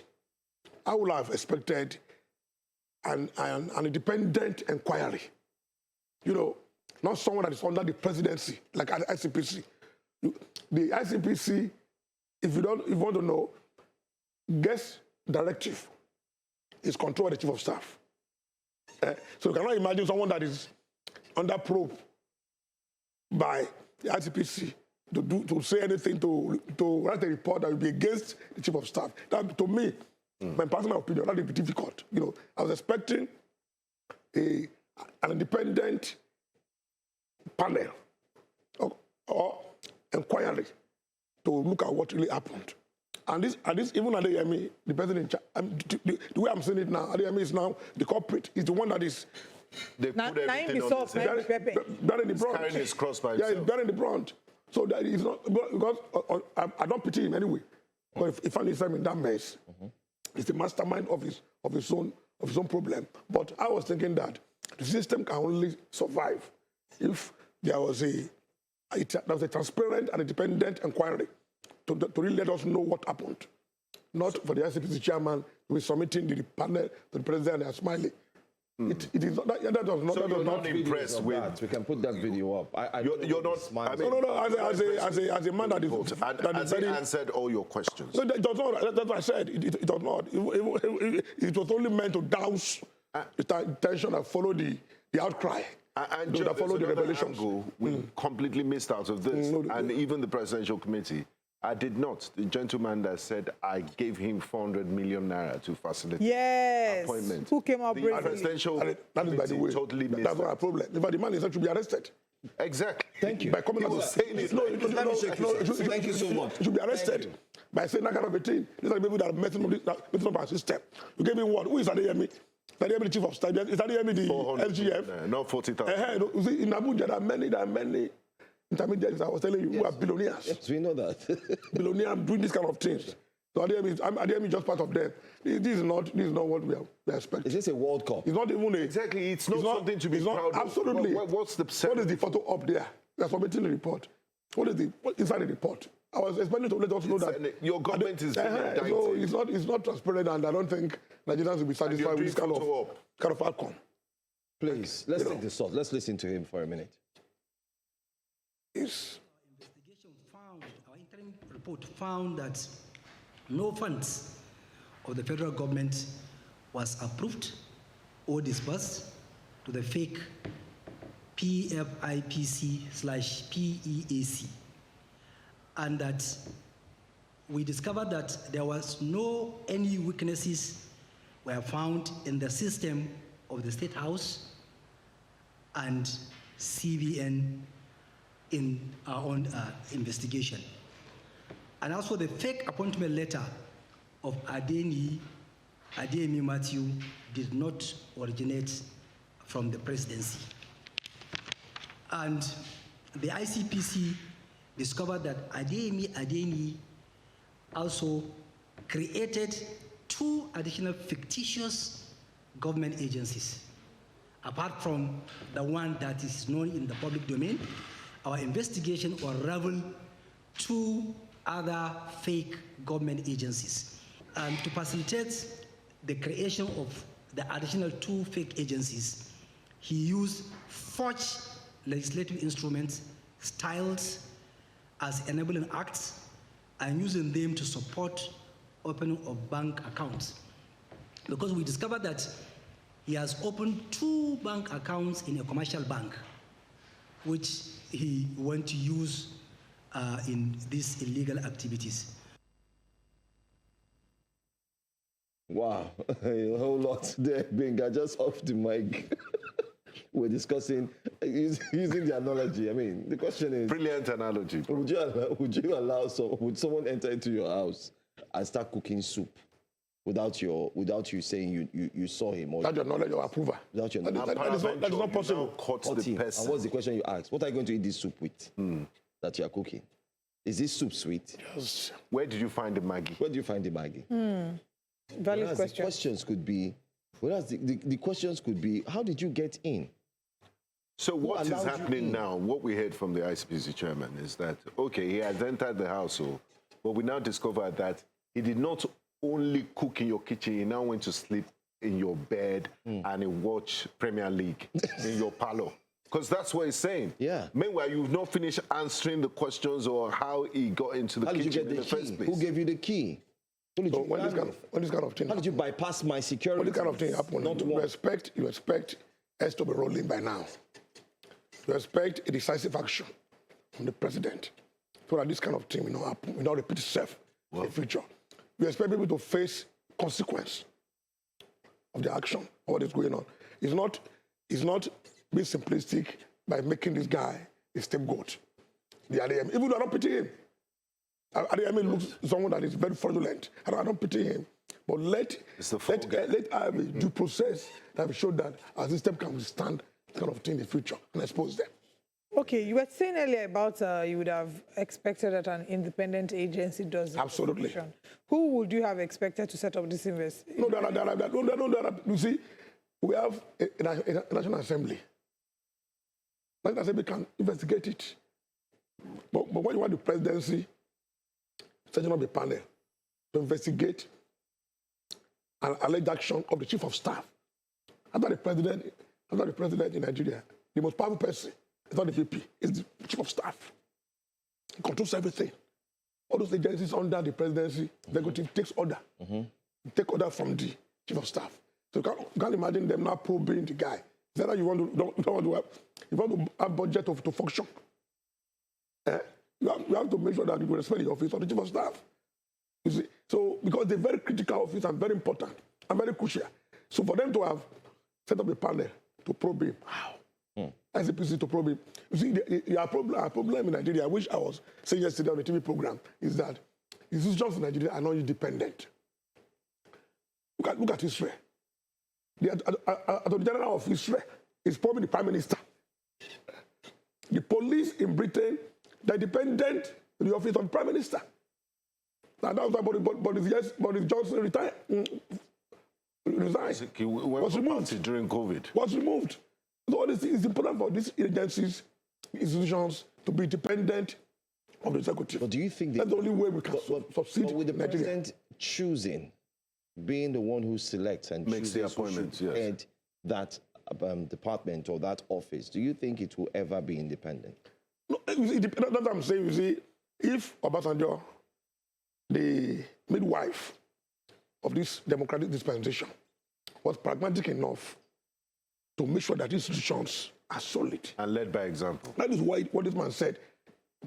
Father wrote him a letter a year after he became president that, please, Mr. President, make sure our institutions are strong. It's not the president, it's the future. It's not about you. It's about the future generation. That's why I said the first president of America, George Washington, was supposed to, there was no term limit in the U.S. Constitution. But because of his person. But he said, no, I will serve for 2 terms and go. His farewell address to the American people is a classic. Google it, it's there. The Washington farewell address to the American people. That was laid that framework and background that the U.S. today they enjoy. You must be able to sacrifice your ambition. Over 250 years. Sacrifice your selfish interest for the collective interest of a nation. We are not seeing it. About just laid it. What we are facing. So if I say I don't like that myself. As a statesman, we have to lead that example. If institutions are independent, look at what happened in Osun State. We all saw it. These guys work under the wing sacrifices of the executive. Allah, the president. Even when the man is not talking, they are doing it to make sure that the man is satisfied, that is in his favor. So it's very, very. Maybe when we are discussing Osun politics, we'll talk more about it. Yes. So okay. let's go to Let's go. Maybe so let's see. Do we have any other subtitles on the story? Okay, still on the front page of Al Jazeera. You can see it there. Okay. This is Nigeria.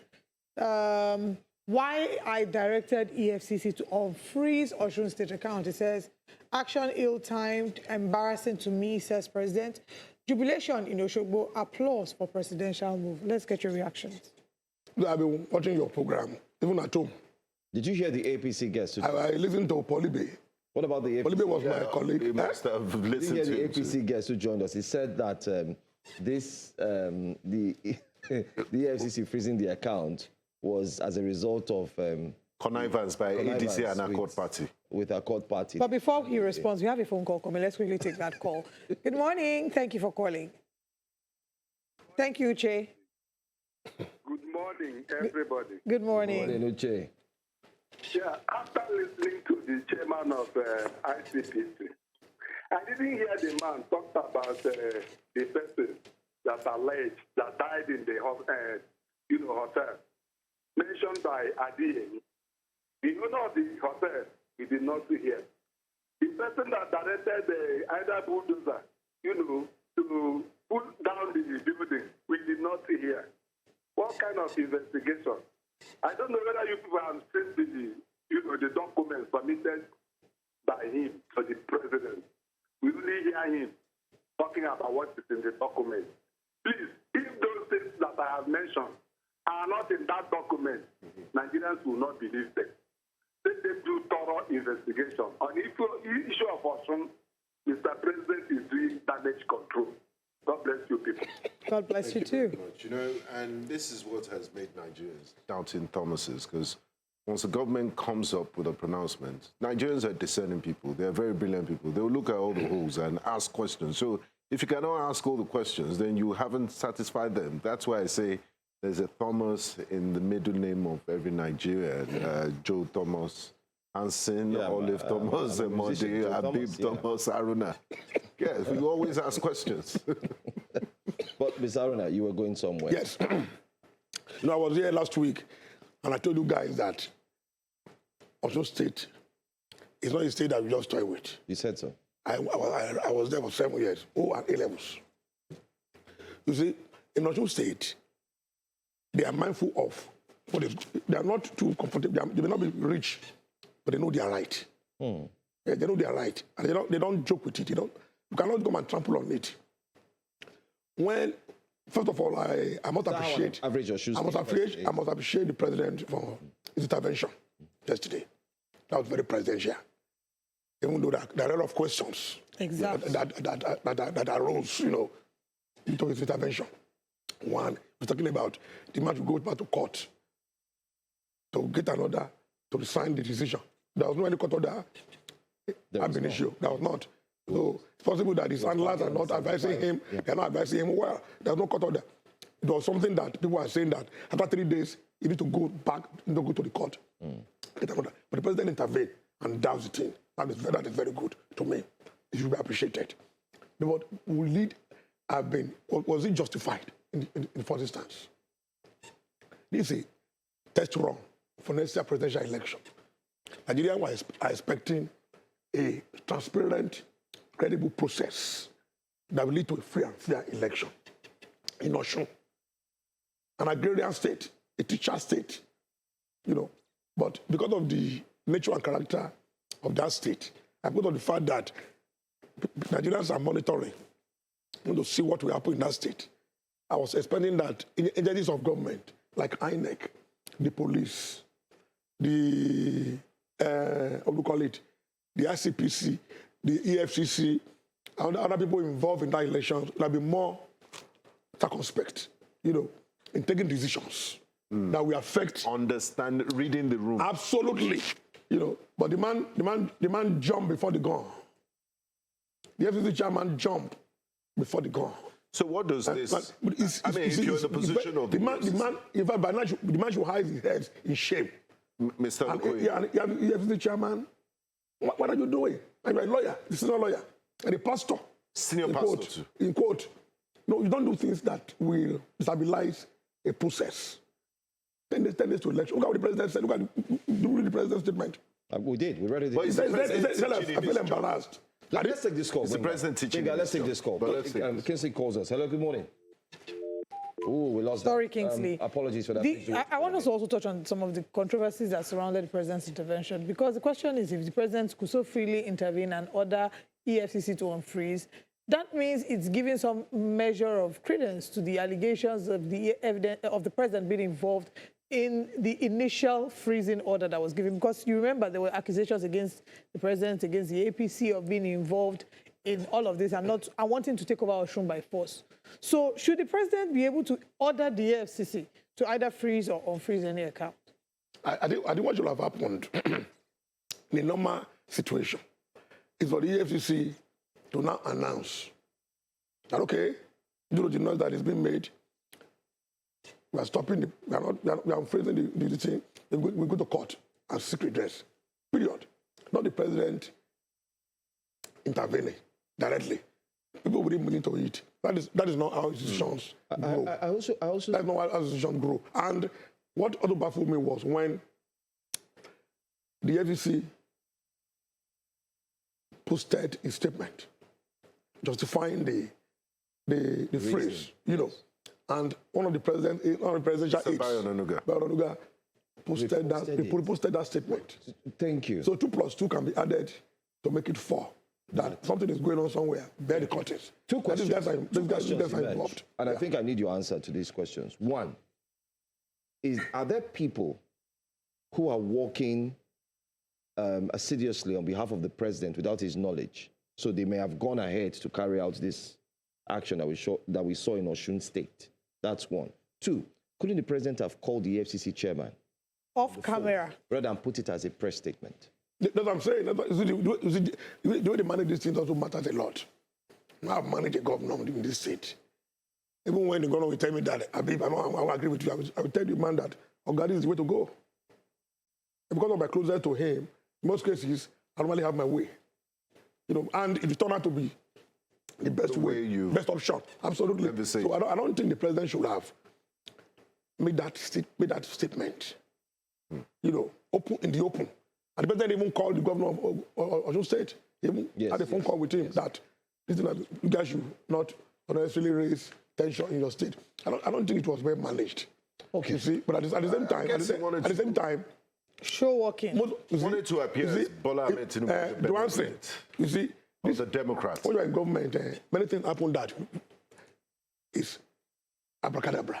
The more you look, the less you see. Okay. There are times that people in power are in prison by their age, and you won't know. There are many decisions that are taken that. Look at Buhari, for example, when Buhari was there. Many decisions were taken that are not in favor of the government. But eventually, the man will not be aware of those decisions. So it happens. But we need to manage this thing very well. I'm sorry to butt in. We'll continue this conversation. Let's just take a little break. Let's head straight to Morocco, where we have our correspondent who's on ground. WAFCON is on. Onyinye joins us this morning. Good morning to Onyinye. This happens to be not the first, not the second, not the third, and definitely not the fourth. I think it's the fifth time you're joining us all the way from Morocco. We need to give you a Moroccan name I don't know. Point. Maybe you just might have to relocate to Morocco. Please don't relocate to. Let's call her Yasmin. Our husband wants her in Nigeria. Please, don't relocate. We're happy to have you here. What if she moves with you? Anyway, you don't mind us. Good morning. Give us an update on what's happening from the Super Falcons and other teams at the ongoing WAFCON.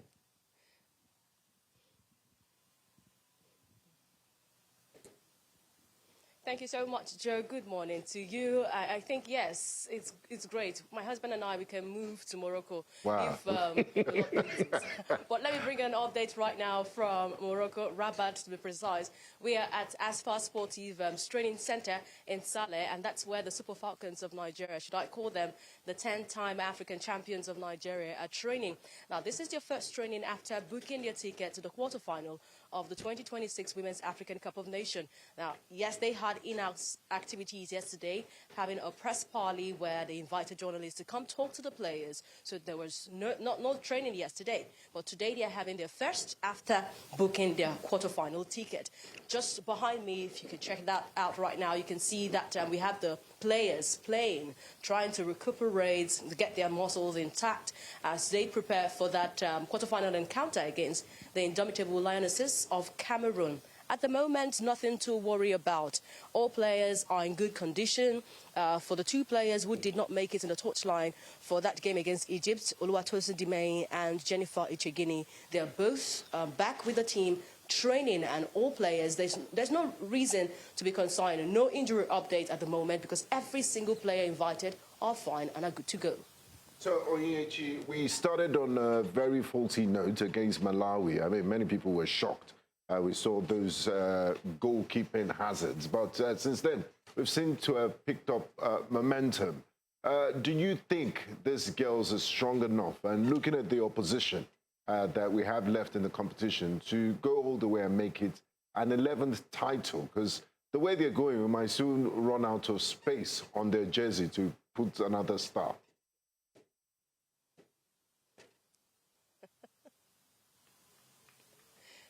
Yes, of course, Benga. I agree with you. The girls they're unstoppable. What do you expect from a team that is the best women's team, best African team, best world team, as they would call it, because they are the only ones who have got 10 titles to their name. Yes, we know that even before this competition started, we had seen that Nigeria was the team to beat. As they say, everybody wanted to beat Nigeria, and that's why we saw that shocker in the opener against Malawi. Right now, the girls, they've got this mentality of never say die. They want to put all in whenever they come into any encounter. We saw that in the final in 2024 when they went up against the host nation. Everyone had written them off after that 2-goal they had conceded. But they had to resurrect. So there's this never say die spirit with them. And I can see it. I can see it in the team, even as they played against Egypt. Now, they needed goals. They needed so much goals, knowing the fact that Malawi and Zambia were also having their encounter at another location. So they were ready to make sure that they do not lose out in the 2026 title. They do not lose out in the increased prize money. They do not lose out in defending their title that they won in 2024. So the mentality here is a resilient one, and they're ready to go again and again. Remember, the coach of the side in the post-match press conference after that game against Egypt said they would take every single game as a final. So a team that has got such a mentality, I'm sure that they will go all out in this edition of the competition. All right. Well, Onyechi, there was also conversation about promises being made that have not yet been fulfilled. Do we have any updates on promises made by the government? Have they yet been fulfilled to these girls?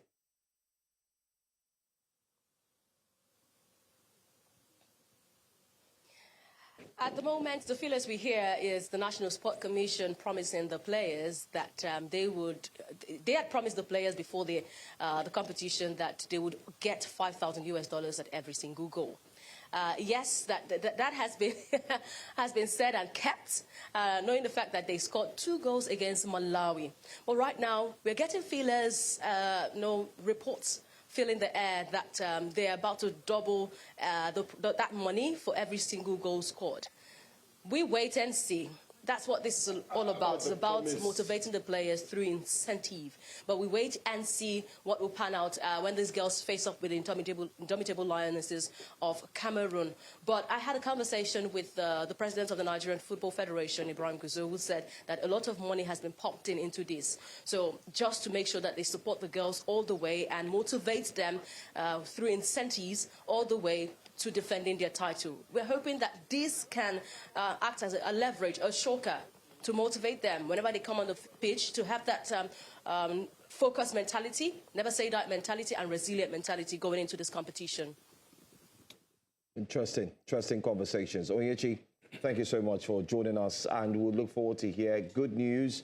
And now you've told us that the ladies are ready to train. Let's see what will come out of that. All the best, and we hope that we'll make it 11 this time. Thank you so much for joining us. Thank you. Thank you, Onyechi.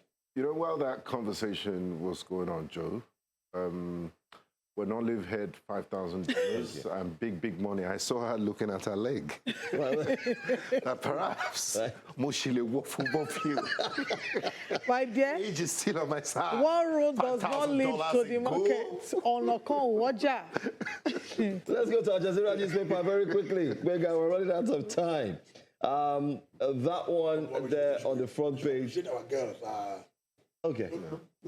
Girls are doing very well. Yeah, they are. They are fantastic. In the wake of a performance at the Commonwealth Games.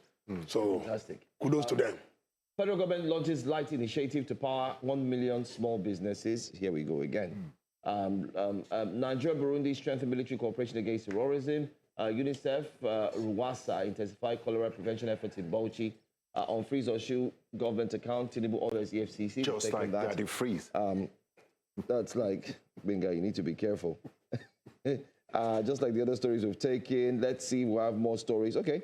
Obasanjo, Mahama, Shetima to attend Jonathan Foundation Democracy Dialogue.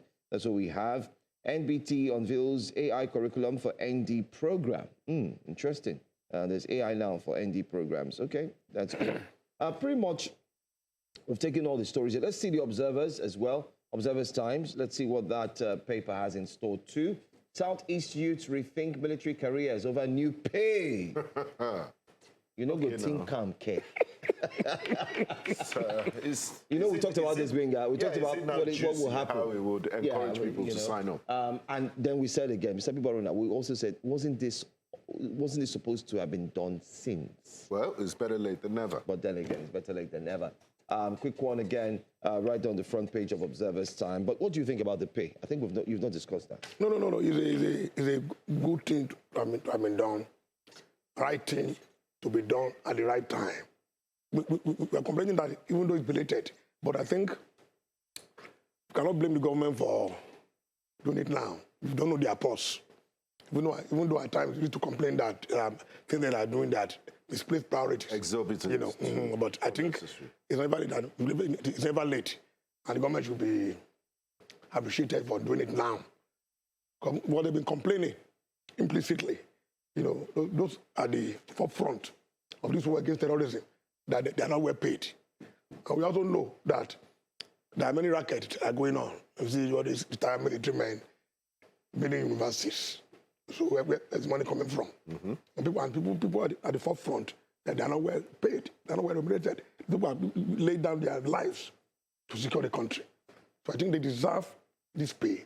And I think the government will be consistent, making sure that it didn't get to them in due time. I like that. Okay. Yeah. Let's move to our next paper. Still Observer's Time. This time, all right. That's still on Observer's Time papers this morning. Still on the front page, we can see there. ADC to Tinubu, your EFCC order exposes anti-graft agencies' lack of what? Page 4. You have to buy the newspaper. You have to buy it. This is lack of independence. It's giving trailer. Tinubu intervenes, orders the EFCC to release Osun State accounts. FCT Water Board restores supply to Wuse, Wuye, and Maitama. FG approves recruitment of 3,252 PTA teachers into civil service. We've not asked Mr. Abibaruna his take on what his home state governor said. Okay. Do we have the video of Governor Pebble? For us to... please, let's prepare that video. And also the phenomenon of having a hype man, because he seems he likes it. But it's not just him, though. No, you can't say it's unprecedented. This one is an official hype man. He's shouting, Apako governor. No, but it's not unprecedented. We saw that with the former governor of Rivers State, who's the current minister of the FCT. Not hype man, live band, 12 dozen, 10 and 10. It's the same thing. There's a video of the governor. Somebody singing your praise. Have you seen anywhere in the world where you are going and once you say one line, they will start singing your praise? While you are launching and commissioning projects. What the governor of Edo said. Okay, let's look at it. And what the governor of Imo State also said in response to what Davido said he never said. In response to Davido, he said he never said something. They just look at the video. Let's take a listen. Let's listen. Somebody sign paper, he will dance. Are you not tired? For 4 years, this man has been dancing. Before he take breakfast, before he drink tea, he will dance. I was asking my friend, and I said, I can't even remember when I saw this man in our general meeting in Abuja. Before he even entered the plane, he will dance. Before he got there, we had closed. So he won't know what we are saying. He doesn't know the reality of today. If they bring money, chop that money from them, but don't vote for them. They said they have money to spend. Is that not so? Just collect the money, keep it in your pocket. Well, to be an official soundtrack for what he said, saying, before the governor eats, he will dance. The soundtrack would be, if I dance, you go dance. If I move, you go move. Mr. Abibaruna, don't worry, you're not misplaced in this.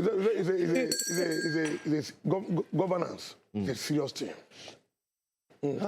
Statecraft. It's a serious thing because we're dealing with the people.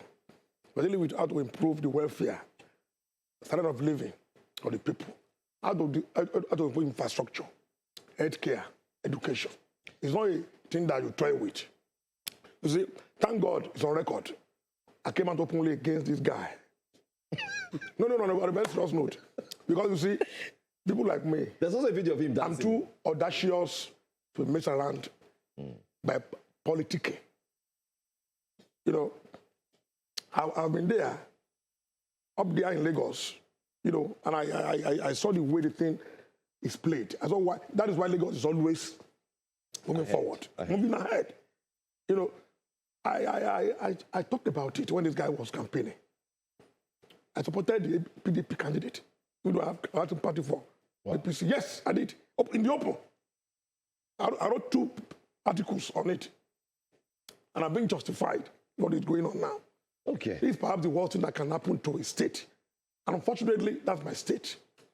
The man in Adeleke that he's talking about, Adeleke is doing more in Osun State than what he's doing in Edo State. Wow. And you've been to both states. And many of, absolutely, that's my town, that's my state now. States. And many of his handlers are my friends. And I've been telling them, you guys should taught this man how to speak in the public. For example, you see, you're a symbol of Edo State. A state that is known for its culture, for education, for leadership. Okay. But look at what this man is demonstrating in the open. All right. It's unfortunate. Let's, as we are drawing close to the end of... We're wrapping up now. Yeah. Joe, you want to take us on the photo of the day? So thank you so much, Daviva. Thank you, Mr. Aruna. Those who have joined us throughout the week. It's been a fruitful week. Every Fridays, we are introducing to you what we call Photo of the Week. The Photo of the Week for this week will definitely amaze you, shock you, or excite you. Just like our producer. Amazing. There you have it. Can you see that? Can you see that man wearing the insignia cap? Wow. What is he doing there? Let's tell you quickly that is the chairman of Kura local government area in Kano State. His name is Rabiu Abubakar Sulaiman. He says he's only passed through the site while members of the public were carrying out the work. He didn't say he came to inspect. He said he came to inspect it. What is he inspecting? Through. Can you see what he's inspecting? Nigerians? Yes. He's inspecting the road. The road. No. It's a step. The step. Yeah, the second. The step. His project. To violate traffic laws by crossing a major highway. A major highway. And it's very commendable. Producing pedestrian bridges. It's very commendable to, in this day and age, that people can stand by what they believe in. It's an empowerment. Look at the empowerment. It's empowerment for the citizens, for the people, and we must, in fact, they deserve a bell applause. Kunduz. Next time we're going to see them, they will do what they call public latrine, and they will stand beside the public latrine and post that one as well as, project and community development. Yes. You have a special request. What do you think about it? What do you think about that step? No, is it a step in the right direction? But I think it's nonsensical. because one, that picture shows that it's an highway. Exactly. So we don't do that kind of thing on the highway. People would like to be at risk. If you can help yourself, you allow the state government to do a pedestrian bridge. Absolutely. They don't cross that. You see, and by law in Nigeria, if you cross an express road, a highway, you're on your own. So this is very, very wrong. I'm not sure the man is educated. He's not educated. So I think he should have been cautioned to look at what he's doing. Okay. Representing the people. No, that what he's doing is wrong. We are out of time. Mr. Michael Obieko on YouTube says, Mr. Aruna, I owe you a bottle of something chilled for saying truth to power. The chilled thing has a bit of alcohol. No, you should have foam on top of it. You should give me Budweiser. Okay. Mokuye says, Mr. Aruna, can I be your son? Thank you for always speaking truth to power. Are you adopting? Absolutely. One question.